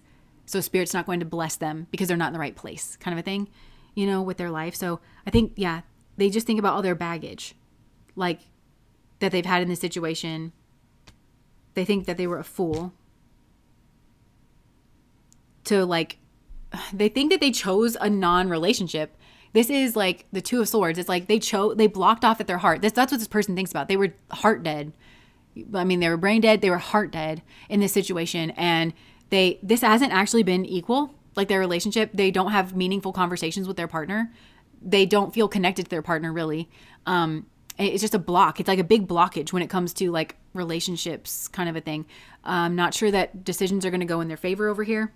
Court decisions, I mean. Something here is like very haunted. They feel haunted by this. They feel haunted by their past. Yeah, they feel like they just kind of went in for this temptation. It was very low vibrational. They know it. And they know that there was some type of strategy. They know they should have maybe cried or grieved something. Like, so this could have been a situation that was stuffed together. Maybe you guys had just broken up, or there was some type of like heartbreak or ending. This is kind of shaping up that the partner may have been pile number 2, doesn't it? But like a pile number 2 that actually like had staying power. They feel like there's a judgment upon their Two of Cups energy and that you are that. They think that you are like their favorite. They think that you're mad at them. And they've become the moon energy now. They've become like, remember it was like they were climbing up towards that moon, but they've become, that's a guy up there. They've become that moon energy. They've become the illusion. They've become the fake thing. They've become like their partner. And so I think maybe this person had tried to do that, or that's what they thought about. They thought about kind of luring you with this kind of frivolous distraction energy. That was what worked on them. Like with the butterfly, like, oh, this is very lightweight, like come follow me off the beaten path. But like this person's not your path anymore. They've got a whole other partner over here. And so, but they see that you are hurt and angry and like leaving this behind. They see you as so special and so unique. They think that maybe they put you in your head because they don't know how to act.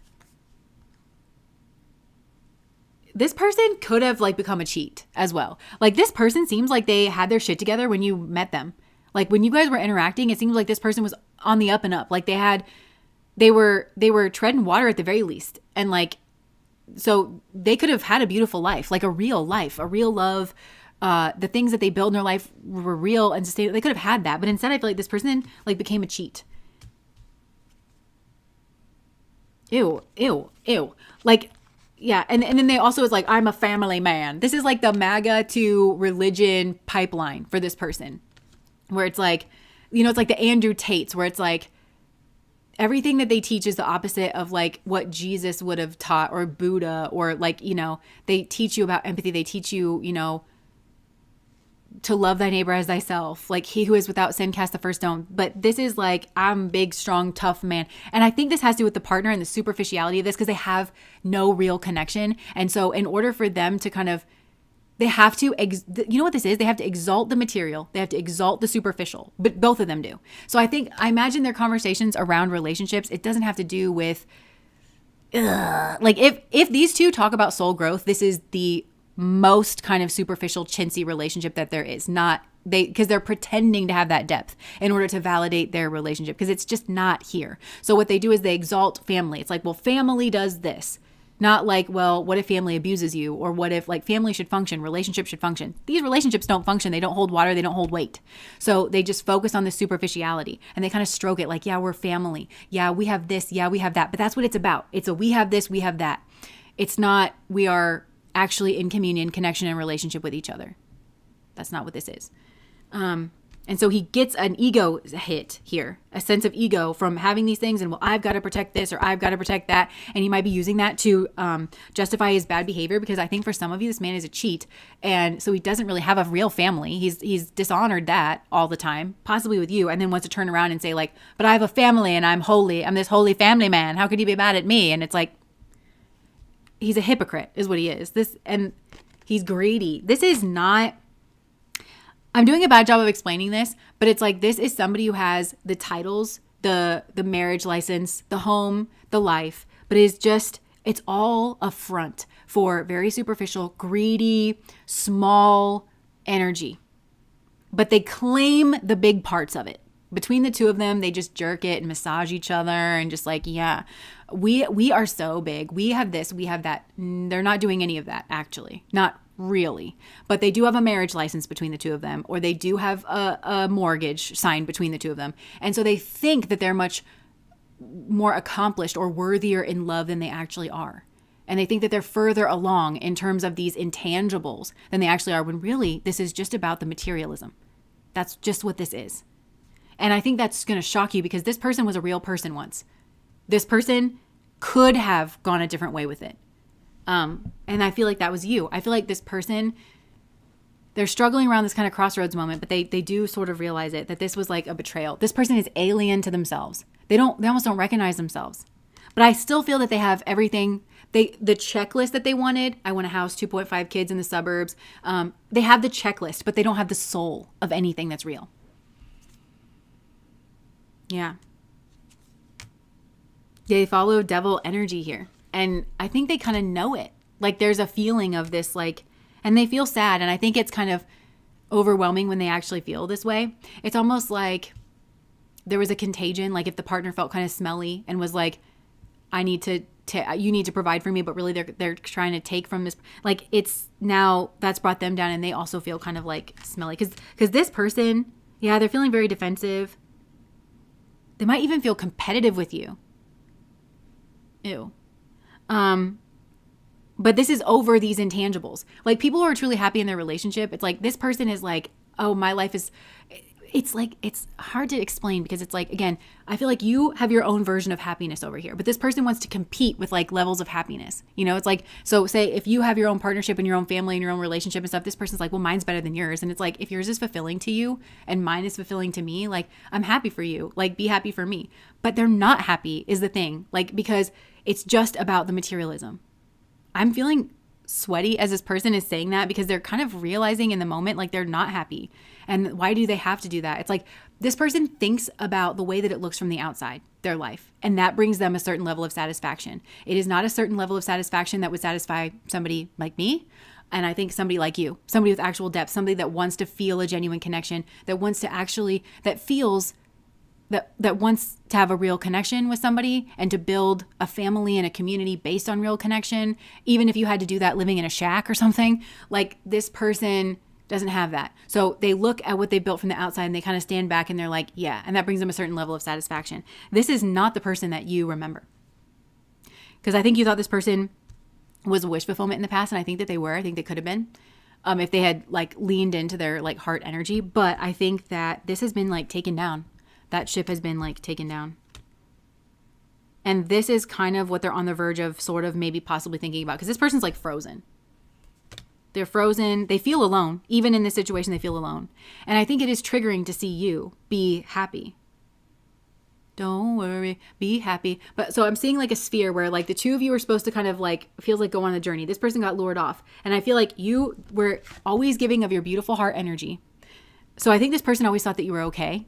There's no recognition for how much energy it takes to not dump your baggage on other people. because that's what you were doing. You were very considerate and you still tried to give what you could. Like, that's what I'm seeing. Very pro-social, very cooperative, lovely kind of an energy coming off of you. This person twists that in their mind because they thought, oh, well, you're doing fine without me. I don't think you actually were. I think that you were isolated. I think that you were praying to God for something. Like, you felt isolated. You were trying to elevate. You wanted love, but this feels like a spiritual attack, luring the people that should be giving you love in order to try to make you beg for crumbs. Like, that's what it feels like.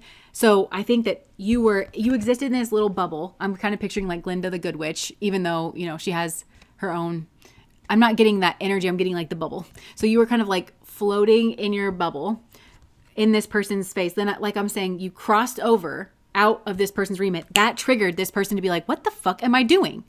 That was my actual soulmate, because you are actually soul connected. So you got far enough away. This person was tricked into going this way. You were like, Spirit was like, get on my back, let's go this way. So you left that bubble and you found some type of inner peace or happiness. You've elevated enormously spiritually. So this has worked out in your favor.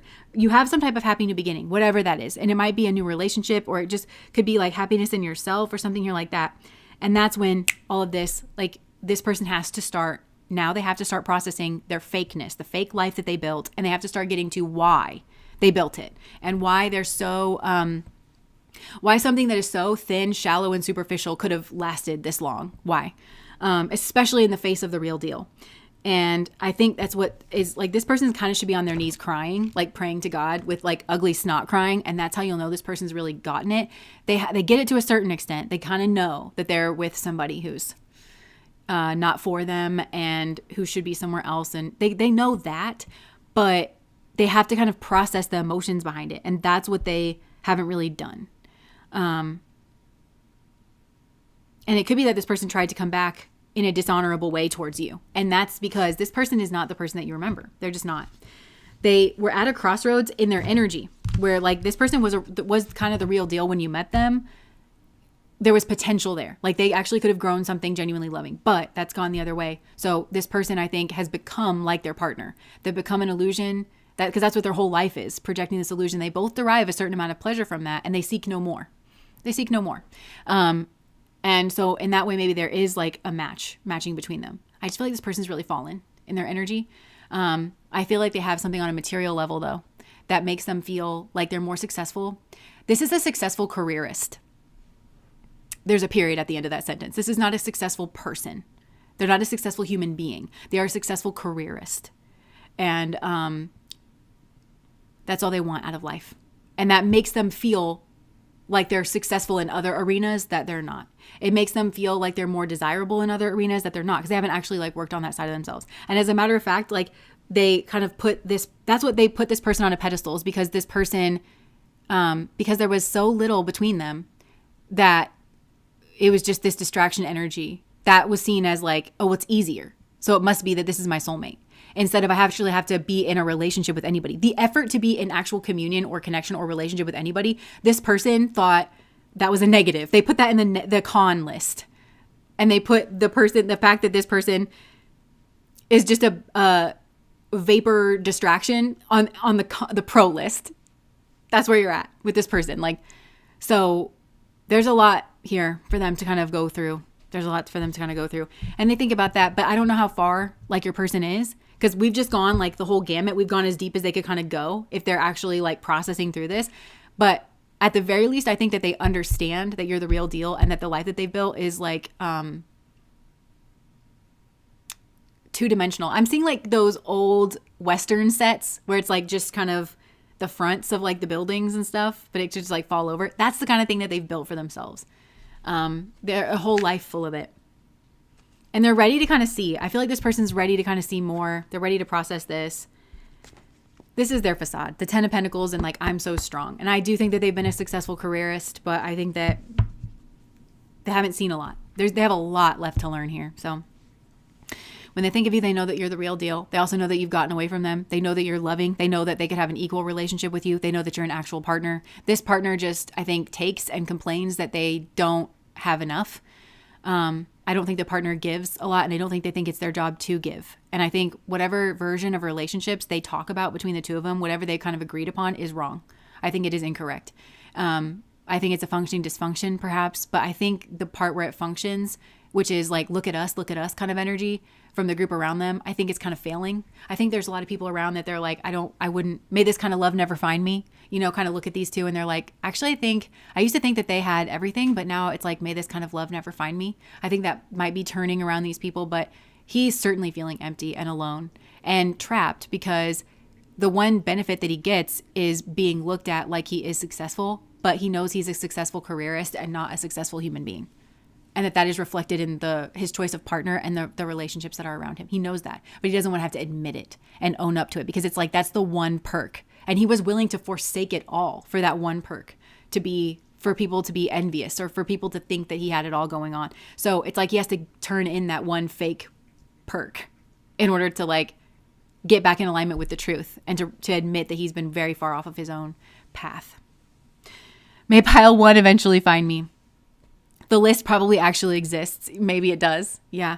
I'm also getting I just saw him at a bar kind of talking with a friend. I think he talked about it very flippantly. If this is this is the energy behind it at the very least. It's like, I think he was in a relationship with this person as a distraction. And then the distraction was just so easy. It was so easy not to be in love with someone. It was so easy not to be invested in someone.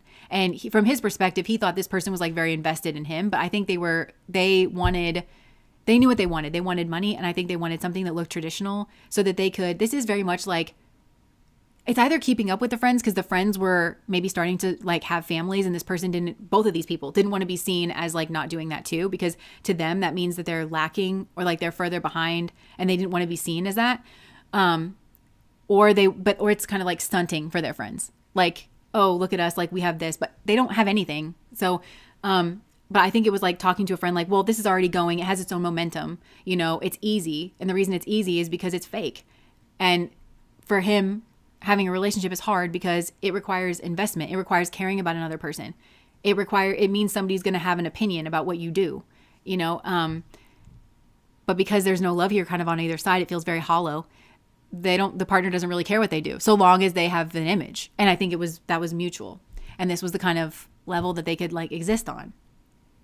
And it was mistaken for something else. The easiness of this was mistaken for it being a path. And actually, you saw that mountain card. It was hard for them to get up there, and it's very rocky. And then all that's up there is an illusion. So it's this person kind of feels up shit creek without a paddle. At least they're going to realize that. They're going to wake up and realize that they are very, very far away from their path, and it's going to take some effort to get back on it. So, okay, that is what I have for pile number 3. I keep playing over and over again in my mind criticism sometimes that I get, and I don't think it's a legitimate criticism about me, but sometimes people are you get very far off of the topic, but it's just because I answer the question in the first 3 minutes, and then I kind of jump off and I explore more in depth. And you don't have to appreciate that or anything, but you could just kind of click off. And I'm kind of hearing that, and it's making me want to repeat over and over again. But I think I've already repeated enough what this person thinks of when they think of you. But just keep in mind, we've gone as deep as we could go with this person. If they were thinking about this and actually doing their processing work, we've gone pretty deep into what this person would have to come to terms with. Because this is somebody who very much has to come to terms with the fact that they could have actually developed themselves. They could have lived a real life. They could have done real things. But instead, they just sort of distracted themselves for 40 years. Is what it feels like. They sort of just wasted. It's not entirely a waste because we're always learning. But it's they just sort of lived on the superficial level. That's essential. It's created a lot of baggage. And essentially, that's there's persons in a predicament now that they kind of think about. So I love that you investigate. Yeah, see, there are certain people that are supposed to be here that do this. You describe my situation to a T. Yeah. He married her because he couldn't marry her rich dad. LOL. Yo. If someone doesn't resonate with you, they can just close. That's how I feel about it too. In the time that it takes to type out an angry message, they could have just moved on and found a different reader. There's so many good readers on YouTube. There's somebody for everybody. So I'm so tired of this guy getting into every reading I watch. I keep cutting him. Blocked him. Just want to know about the new guy. I'm feeling good about the new one. Interesting. Yeah.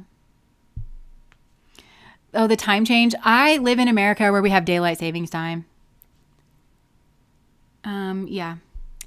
For those of you, if it's new happy energy, then I feel maybe it is another version of pile number 1, which is just they don't know you very well, but they can just sense that there's a gem energy, that a diamond kind of energy.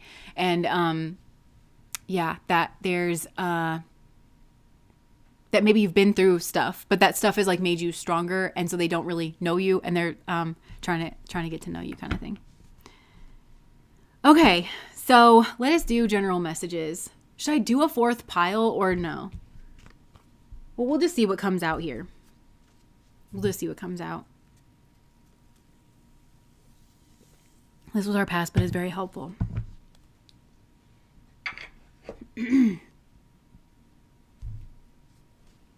We are just moving and grooving, aren't we? All right, so let's see.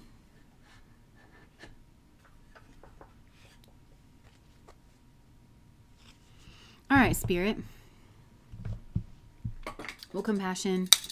Compassion.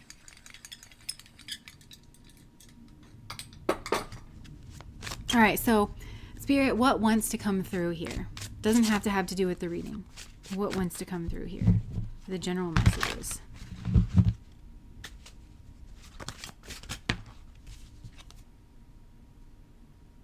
Third party situation. And I saw speculation overload on a third party situation. So maybe some of you are speculating about a third party situation. Look, unexpected surprise is at the bottom of the deck. Hidden riches, revealing them only to the well-deserved. Help, seeking help.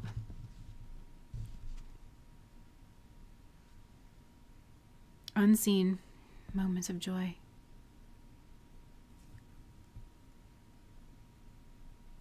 I feel like some of you have a surprise that's coming in. Like, I think for a lot of you, you've been traumatized by there being a third party situation. There's some type of like hidden element, and maybe that means that like some kind of hidden element now like really plays on your mind. But I feel like there's some kind of surprise coming in. Flexibility.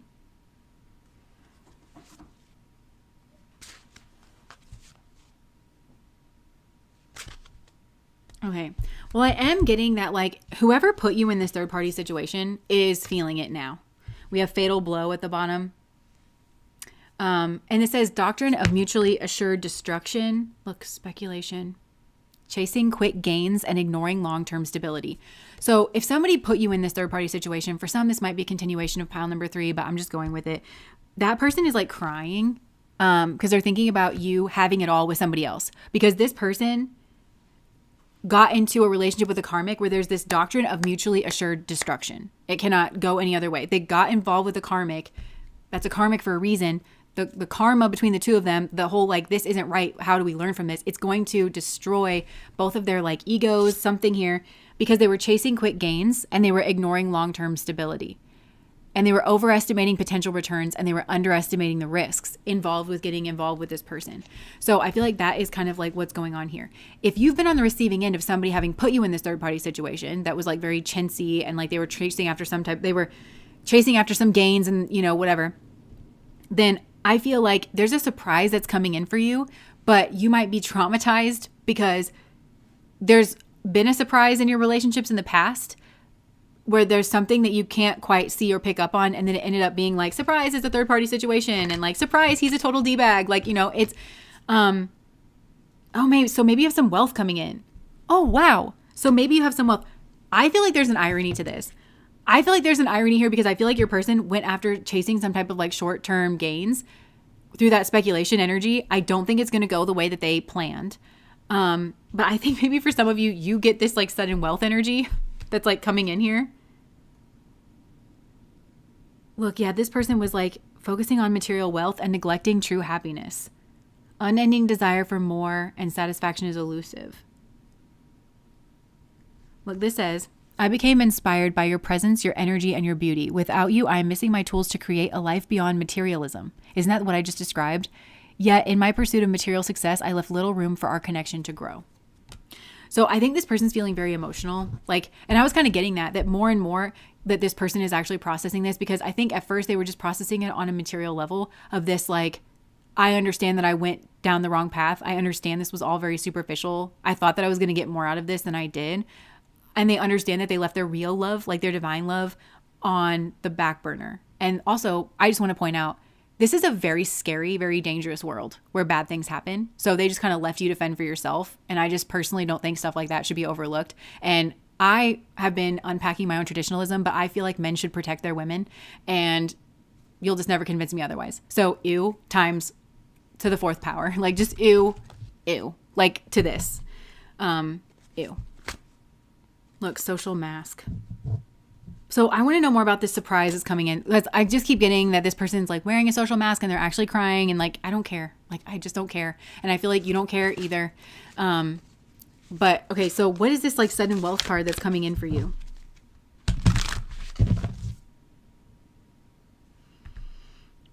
Look, gossip.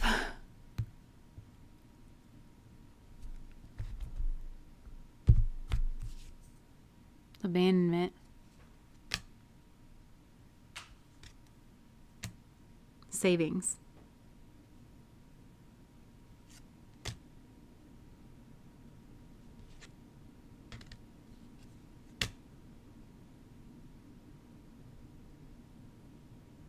My gosh, I feel like we're still on with this guy.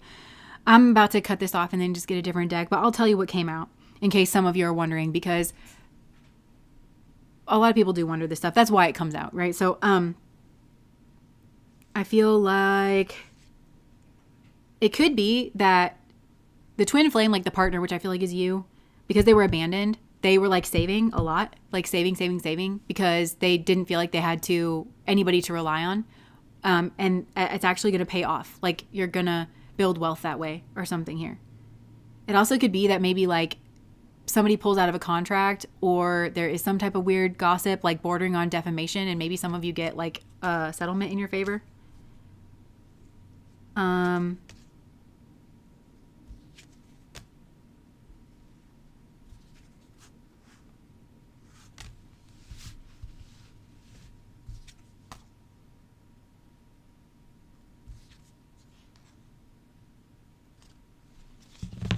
It could be that other people know about this. Like other people know that the two of you are like soulmates. Like they could have just like watched that, and now they're very curious because they know that this person ended up with somebody else, and they're very curious. Like they're trying to see into your life to see if you're like heartbroken, or to see if you know about this, or you know, anything like that. But they could be popping up to try to like give you some type of gift. But I just feel like you're being encouraged like to move away from the situation.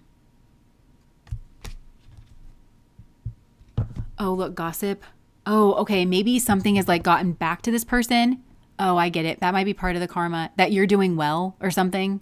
It could be that you're doing well with somebody else, or that you're just doing well. And this person is like, wow, so I threw my life down the toilet so that I could get like some type of short-term gain that didn't end up for me. But then this person's like, oh, but then like my person is actually doing okay over the long term. And it just feels like the walls are closing in. They have some type of family ties. I don't really care about this. Sometimes the pile number 3 person always leaks into the general messages. So starting over with a new message, Spirit, a new message.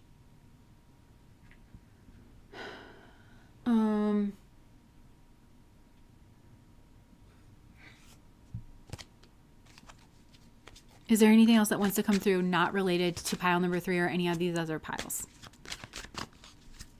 General message, Spirit.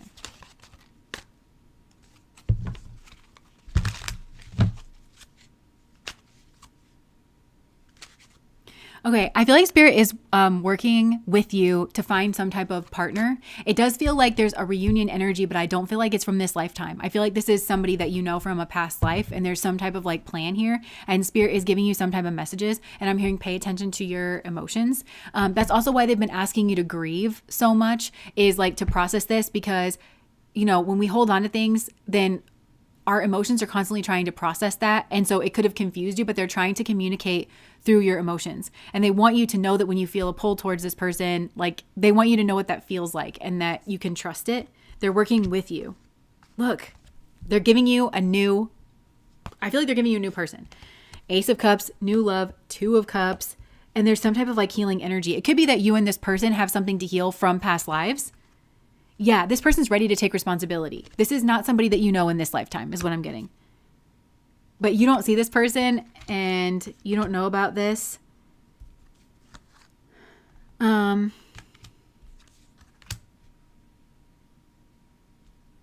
feel like there's some kind of feminine energy around this person that's been trying to kind of keep some type of guard on them when it comes to their friends. So this might be a friend, like we've all seen people like this, where it's like there's a girl, she's a friend, they probably haven't even slept together, although maybe they have, but she wants everybody to think that they are girlfriend and boyfriend.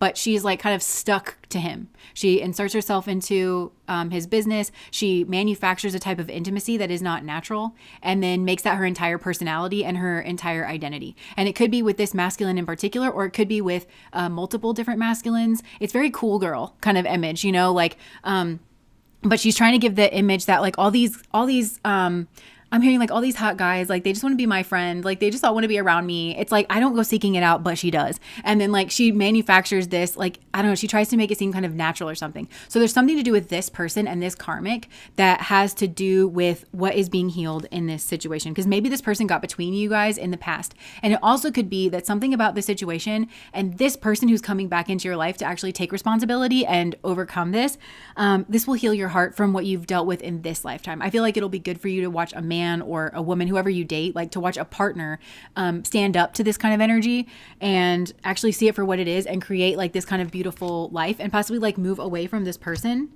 and actually like offer you their cup. And I feel like you might even have alarms going off in your head where you're like, red flag, red flag, red flag, but it's not actually with this person, because this person is actually the emperor and they are actually like trying to give you their higher cup. But I feel like there could be signs or something here that is like kind of confusing you about this person. Okay, I get it. That was kind of connected to the message that just came through, because remember I was saying like Spirit's trying to give you a gift, but like you've had that in the past where you're like, there's something that you don't quite see. And I feel like with this person that's coming in, there's something that you don't quite see. And you're used to that being a tower moment. You're used to that being surprised there's a third party, surprised I'm a lot less than what I was saying that I was in terms of my morals, in terms of my integrity. Like, surprise, I'm actually willing to like hide this old like whole double life from you. Like, this isn't that. But I feel like part of this might be healing that wound in you. Oh my gosh, because I feel like this person, whoever they're around, is like, I think I can like actually push something forward. There's something that's going on in his life where this person's thinking like, I think I can actually push this forward. And then that's when you show up on the scene. And I think you've actually just been through something too, but you are in this beautiful temperance energy. Like, you're very grounded. I feel like you're not even like expecting anything. And you may have put your attention on something else entirely. And like you're sent something into some type of death energy. And it's a revelation for this person on a soul level. We've got 4 major arcanas coming out. There's something here like on a soul level. I feel like that's doing something here between you and this like new person, because he's felt kind of stuck. And I think that's this person who pretends to be like a friend on this person's side of things. It's him being in this stuck energy, maybe not having options or something. They're like, well, maybe this is my chance. Like, that's what they're thinking. I think that I could capitalize and take advantage of this situation. And this man who is my friend. I love to take advantage of my friends. Like, no, please give me a break. They've not been a friend a day in their life. Every single second that he's spent with her has been absolute wasted time. But he is starting to see something here differently. There's something here that's like a revelation. Yeah, he's seeing the devil energy in it. He's seeing some type of devil energy that's been actually keeping him stuck. And I feel like that's a surprise for this friend, that actually they're being seen and like uncovered here. That they have some kind of like idea going on here that they want to bind this person in their chains. Yeah, they're realizing something about their past, that they've invested a lot in this situation. It matches almost perfectly, doesn't it, with this pile number 3 energy? Because remember I was saying like they were just distracted. They got distracted off of their path. Well, that's what this friend is trying to do to this masculine energy.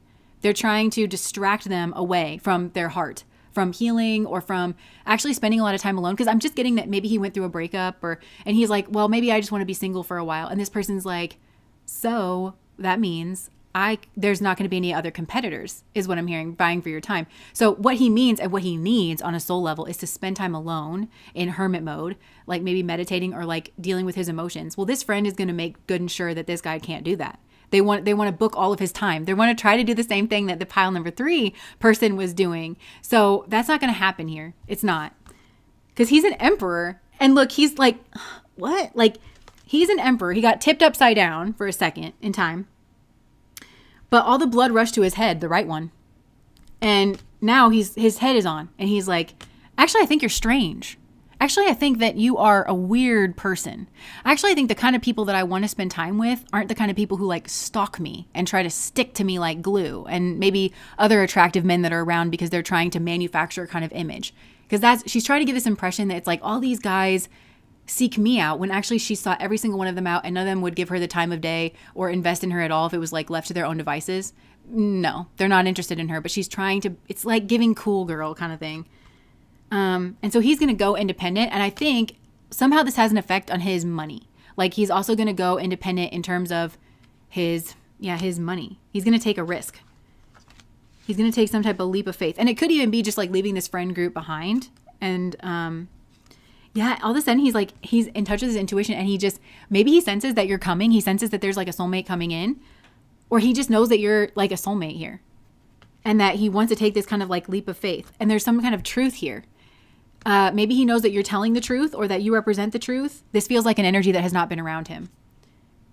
Yeah. And so he's got like a love. It could be that there was a temptation here. So he sees the truth about a temptation, maybe from his past, but he's also going to see the truth about love when it comes to you.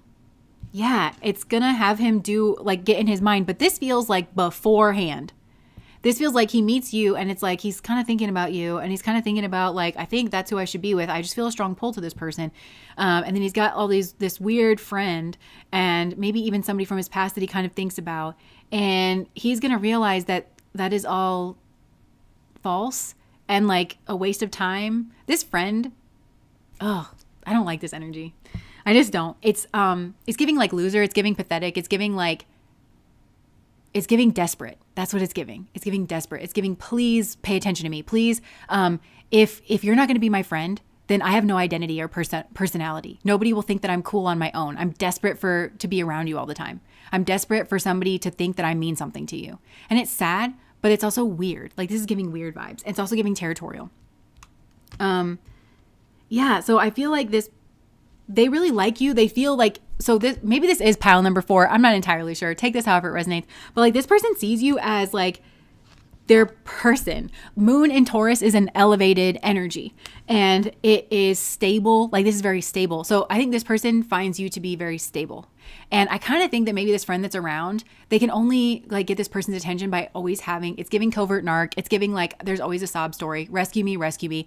And this person's really like stroking it to like, I'm the princess and he's saving me. But actually they just have to commandeer this man's attention. I also feel like this guy probably thinks strangely of humans, just in general, like, oh gosh, people are so needy, when they're not. It's just that he has somebody around him that is so desperate to be around him that they always have a crisis, and people aren't usually like that. And so I think that you are going to remind him that you can be feminine and strong, and you can have your shit together, and you can be stable of the mind and form a relationship based on that. I feel like this guy I don't think he gets it though. I don't think he understands that this is a look at me kind of energy. This is doesn't this turn you on kind of, when I pathetic myself around you, doesn't this make you want to take care of me? And doesn't that make you feel like you're in love with me? That's what's going on around this guy. But I think like there's something about you where it's like, again, I'm seeing you in that temperance energy. You've just come off of something here. You've balanced your emotions on your own by yourself. You've actually just come off of like a big feat, actually. It's giving warrior, but you're giving calm, and you're also giving like you're focused on something else, and you're transmuting something here. And it feels almost like he's in your cocoon with you, if that makes sense. Like you built a cocoon, but on some type of like spiritual, energetic level, when you built your cocoon, you were just building it, but then like he's in there. Maybe he was building a cocoon too. I don't know. And you guys are just kind of like, I thought I was going through a death process. Like, who is this? Like, it's like that.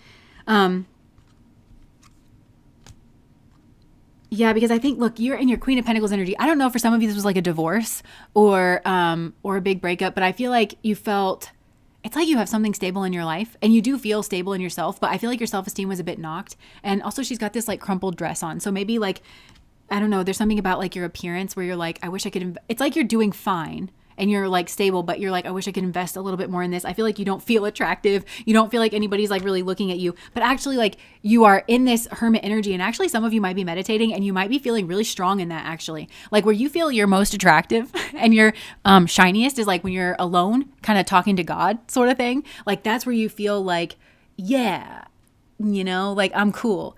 But this person kind of can see that because they're soul tribe. This person's like soul tribe.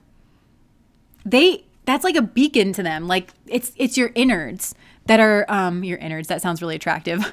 It sounds like gizzards and stuff, you know, like remember back in the day, like at KFC, do you guys have KFC, like Kentucky Fried Chicken? And you could get like the organs or something. I don't know why I'm talking about that.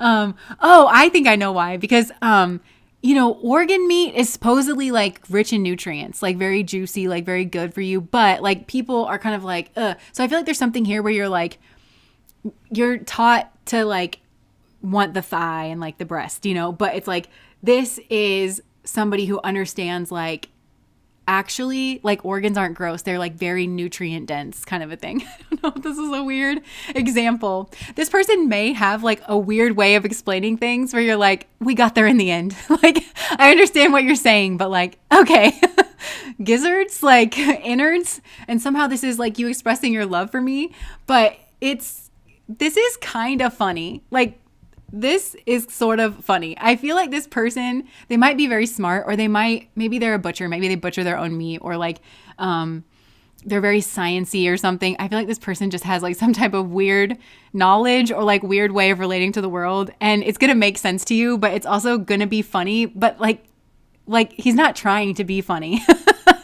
But I think you're just kind of like, okay, wow. Yeah, this is your King of Pentacles. I feel like this person's kind of coming in and they are getting their shit together.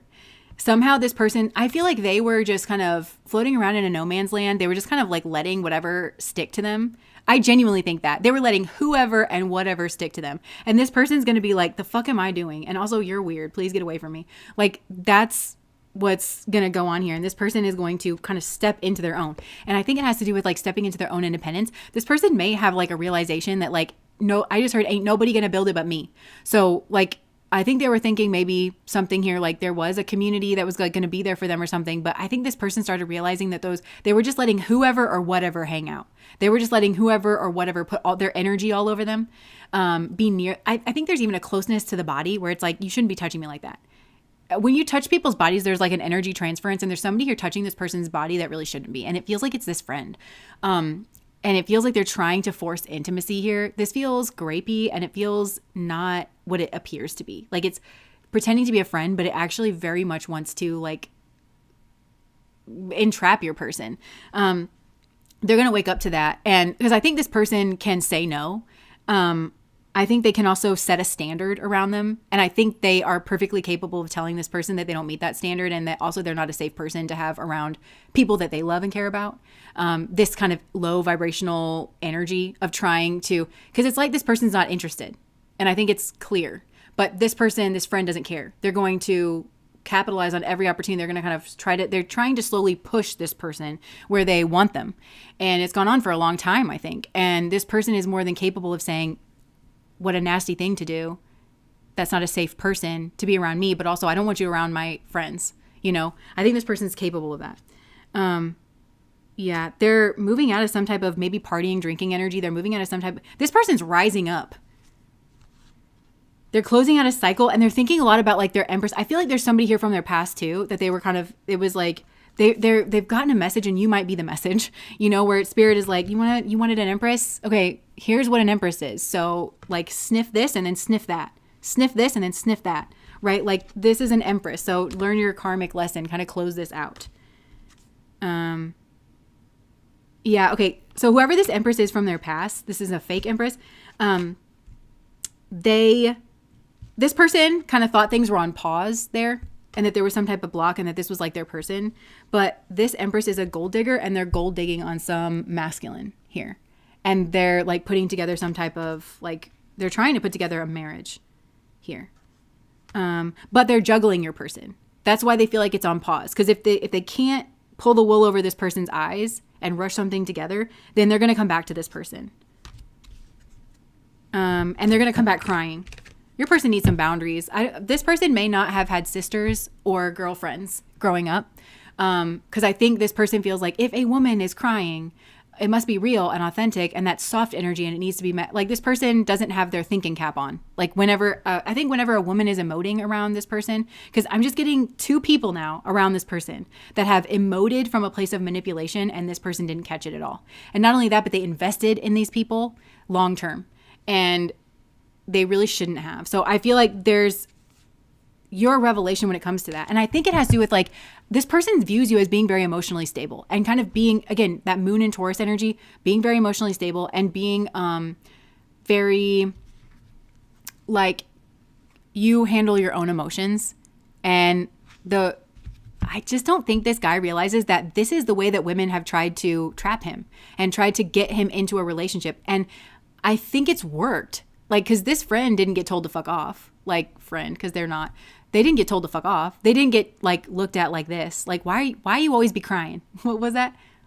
Will you always be crying? That's a short. That's coming from a short somewhere. But it's like, this guy it didn't raise his eyebrow. I think it was always like, they're there. And I think he thought he was being a good person. He hasn't kind of sussed that out. Like, I can be a good person, but also, like, have my wits about me. Because I think definitely this friend, I don't think this friend is like creme de la creme kind of thing. I feel like this friend is like kind of, I'll take whatever I can get, desperate sort of an energy when it comes to people in general. When it comes to friends, when it comes to their romantic partners, I don't think, but I feel like your person actually has something going for them. So I feel like what I'm trying to say is anybody else on this person's level that has as much to give as your person does, that's like as attractive as they are on some level, nobody would allow this around them, like, of that level, because they have their pick, and this person maybe is afraid to pick, but it's appropriate to pick away from this person. Okay, anything else?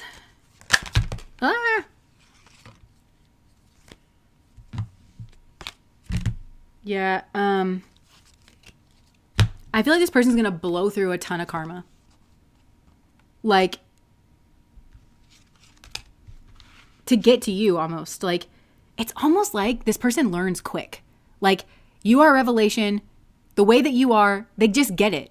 Like, all of a sudden they just get it. Like, it just kind of clicks in and they just blow through a ton of karma and they take their power back is what I want to say. They take their power back. This person could have, I just heard Leo, but they could have fire in their Navamsa chart. Like, that's something that they're growing into. They're going to see that, like, they were confused, or they were seeing that somebody here was like maneuvering and manipulating around them. The person that they thought was an empress was doing this towards another option, but they were keeping them kind of confused so that they could keep them on the hook and that they could always come back to them. And also that they wouldn't get told what for. Because I think your person would be like, they're there. Instead of being like, that's what you get. By the way, this is also what you get. Slam. Like, this is not the person that would have done that, you know? But also, like, their friend was, like, doing this towards them. So this person's going to have their guard up. This person's going to learn to have their boundaries up. It feels like in regards to women in general, like women in particular, I should say. Because I think this person, like I said, they feel very capable of setting a boundary, and they feel also like they do have their wits about them. But I think this is when it comes to men. Like I said, it's just giving that this person hasn't had maybe sisters, or they haven't been around a lot of feminine energy. Because they don't understand that women can be full of shit too. Like, they just don't understand that. It's like the moment that they see tears or something, their brain just stops working. Coming from a woman. But yeah, so yeah, they're realizing a competitor. Like, that this person is actually like kind of a competitor or something here.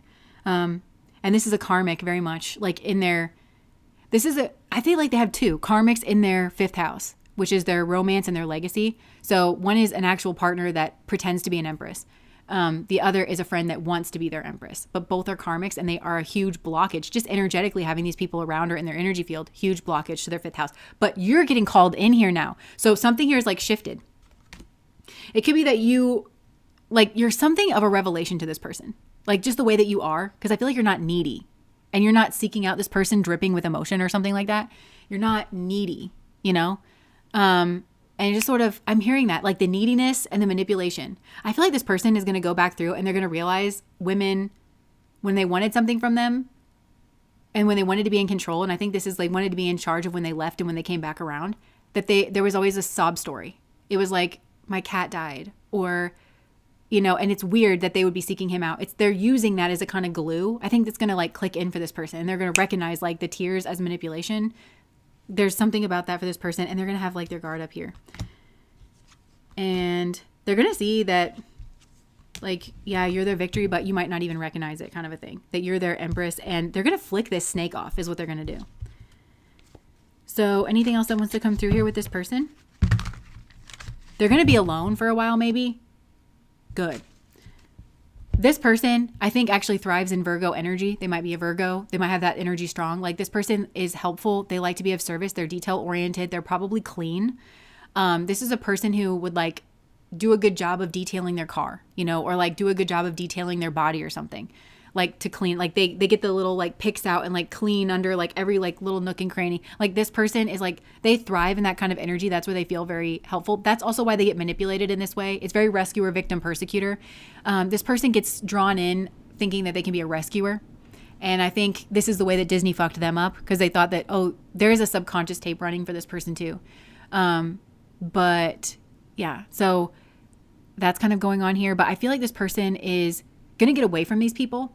They're going to put some distance between them and these people, and they're going to meditate, and they're going to be on their own, and they're going to kind of remember who they are. They're going to connect with the heart of that service, because it just gets taken advantage of by these people, because these people don't really need anything. They could take care of things themselves. They just want to waste this person's time to try and like bring them back into their life. So they're going to realize that, and they're going to see things differently. They're going to realize that this is karma, and they're going to work through this. And as they work through this, I think that this might be a painful ending. This friend, I think, is going to view this as a betrayal. But honestly, every single thing that they ever did, said, or insinuated to or about this person was a betrayal. But the second that this person's like, hey, I just realized that I didn't choose you as a friend. You just insisted on being around, and then like you never left. And I'm creeped out by that. So please go. Like, then this person's gonna be like, oh, but we've been friends. And this person's like, no, we haven't. That's what I'm trying to say. You've been a creep to me for an extended period of time. Like, that's kind of what it feels like. And also maybe like with the partner, it feels like there's some like painful endings, but these are endings, and like no more pain is going to come to you from this. Because I feel like the pain look, and then the 10 of Pentacles. So this could really grow into something. This person could really have something as well. Because like I said, they have this Virgo energy. They're detail oriented. They have an earthy energy to them, where they like actually getting in routine. They like actually being stable. They like having their own like piece of ground underneath them. So this person could really have something. The two of you could have something together. Like, you could get into some type of like healthy routine, especially if they can get a partner that knows how to form a relationship, not based on this like faux neediness. It's really annoying, actually. It's gross. It's hard to respect. I think this person respects you, and they are attracted to that. And I don't think that that was true of the other people. I think the other people like had some kind of, I'm weak, I'm a sad sack, I can't figure myself out. And I think this person thought maybe that's how, to be honest, I think they thought that's how their relationships with women were supposed to go. And then they're going to have a relationship with you who has their stuff together, and it's going to go differently. Yeah, and this is like such a healing energy. It's like balancing out. I do feel there's karma between the two of you, because this person would allow these snakes in. I don't think this is a bad person. I just think that when it comes to women, this person can't protect you or themselves or their kids, is what I'm hearing. They couldn't, from these like women snake influences that were kind of just trying to erode and undermine their relationships with other women, like women that were healthy for them. So I think this person owes you some kind of karmic pay. They owe you being the strong man who is like, actually, I recognize what that is, and it's gross, and also it's done and over with. And when I tell you it's done and over with, I mean it's done and over with. I mean it's taken care of. I mean it's not going to come back up in our relationship because it's been handled. You know, like that's what they mean. That is clearing the karma with you. It's like now all of a sudden this person is fair towards you, is what I'm getting. But it feels like also in this lifetime you are owed this. I feel like you are owed from maybe the pile number 3 person, but that is not going to happen, or like things, you just got hurt too bad, or you don't trust this person. They're kind of unimpressive. So like this person is kind of writing that for you in your life, you know, where you're like, hey, not everybody can just get distracted away from me, away from their path. Because it feels like this has happened to you. It feels like spiritual attack energy, but it's like, it's happened, I think, more than once, because it's trying to happen again here with this guy that's coming through, but it's not going to happen. He's going to know, he has his wits about him. And there's something about him that's different than like the pile number 3 person. And it feels in his soul, he's much more solid in himself. He like kind of knows who he is. And I genuinely think that he's not interested in being distracted. It feels like the pile number 3 guy was very interested in being manipulated and distracted. But it feels like this guy doesn't like that. And once he finds out that that's what's been going on, once he kind of sees it clearly, that he hasn't been choosing the women around him. That's kind of what it feels like. He hasn't been choosing the women around him. It's going to not sit right with him, and I think he's going to fix it. He's going to take responsibility. He's going to say, you didn't drag that crabby person in here, I did. And it's affecting you and me. But it's on me because I can just go like this. See how that's done? Why is this person being entertained? I didn't choose them to begin with. They chose me and then like leeched on. It's giving pathetic. It's giving weird. It's giving gross. Ooh. Yeah. So,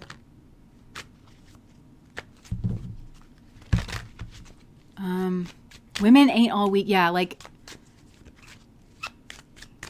yeah. Okay. Anything else? This person's going to start using their intuition. This might even be before they start anything with you. They're just going to realize that something's off with the emotions, the way that emotions are being expressed, and that there's a strategy to it. And then they're going to realize that you're the higher cup. Because I just feel like they kind of realize that you've never done that to them because it's beneath you.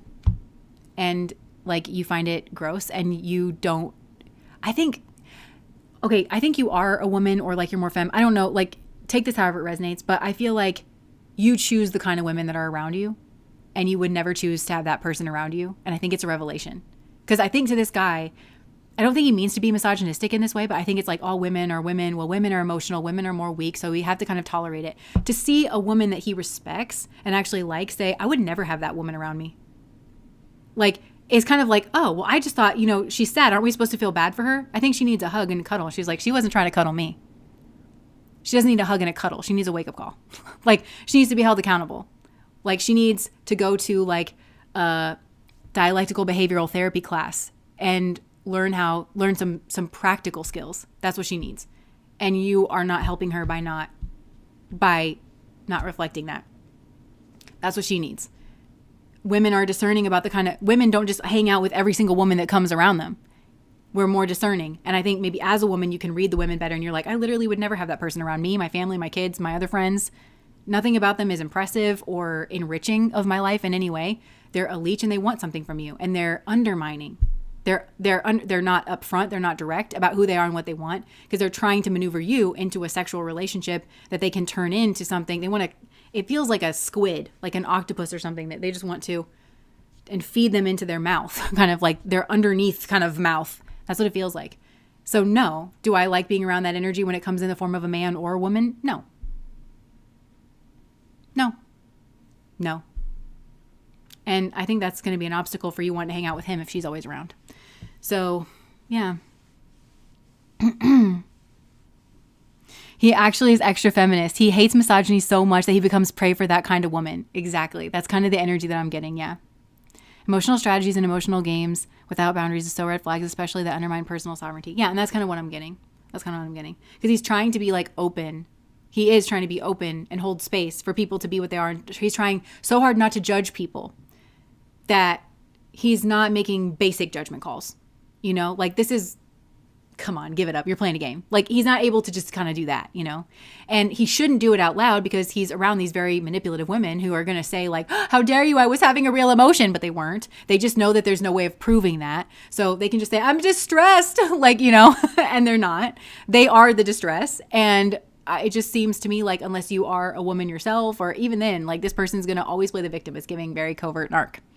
Feel bad for me. Meanwhile, they're self-absorbed. There's a strategy here, but they don't want to own up to that because that doesn't put them in a position of power. So, yeah, I feel like he's uprooting that. Okay. So that was pile number 4. Thank you guys for hanging out with me. I feel like this has been a weird reading, has it not? I feel like it has been. The wind is still here. The wind is in our sails. Yeah, I think I'm going to go to the gym after I eat something here. I'm going to sit in the hot tub, and I hope that you can too, or do whatever makes you feel relaxed and rejuvenated. But yeah. Okay. So that's what I have for you guys. I'm always weird about signing off on these things, but see ya when I see you. Bye guys.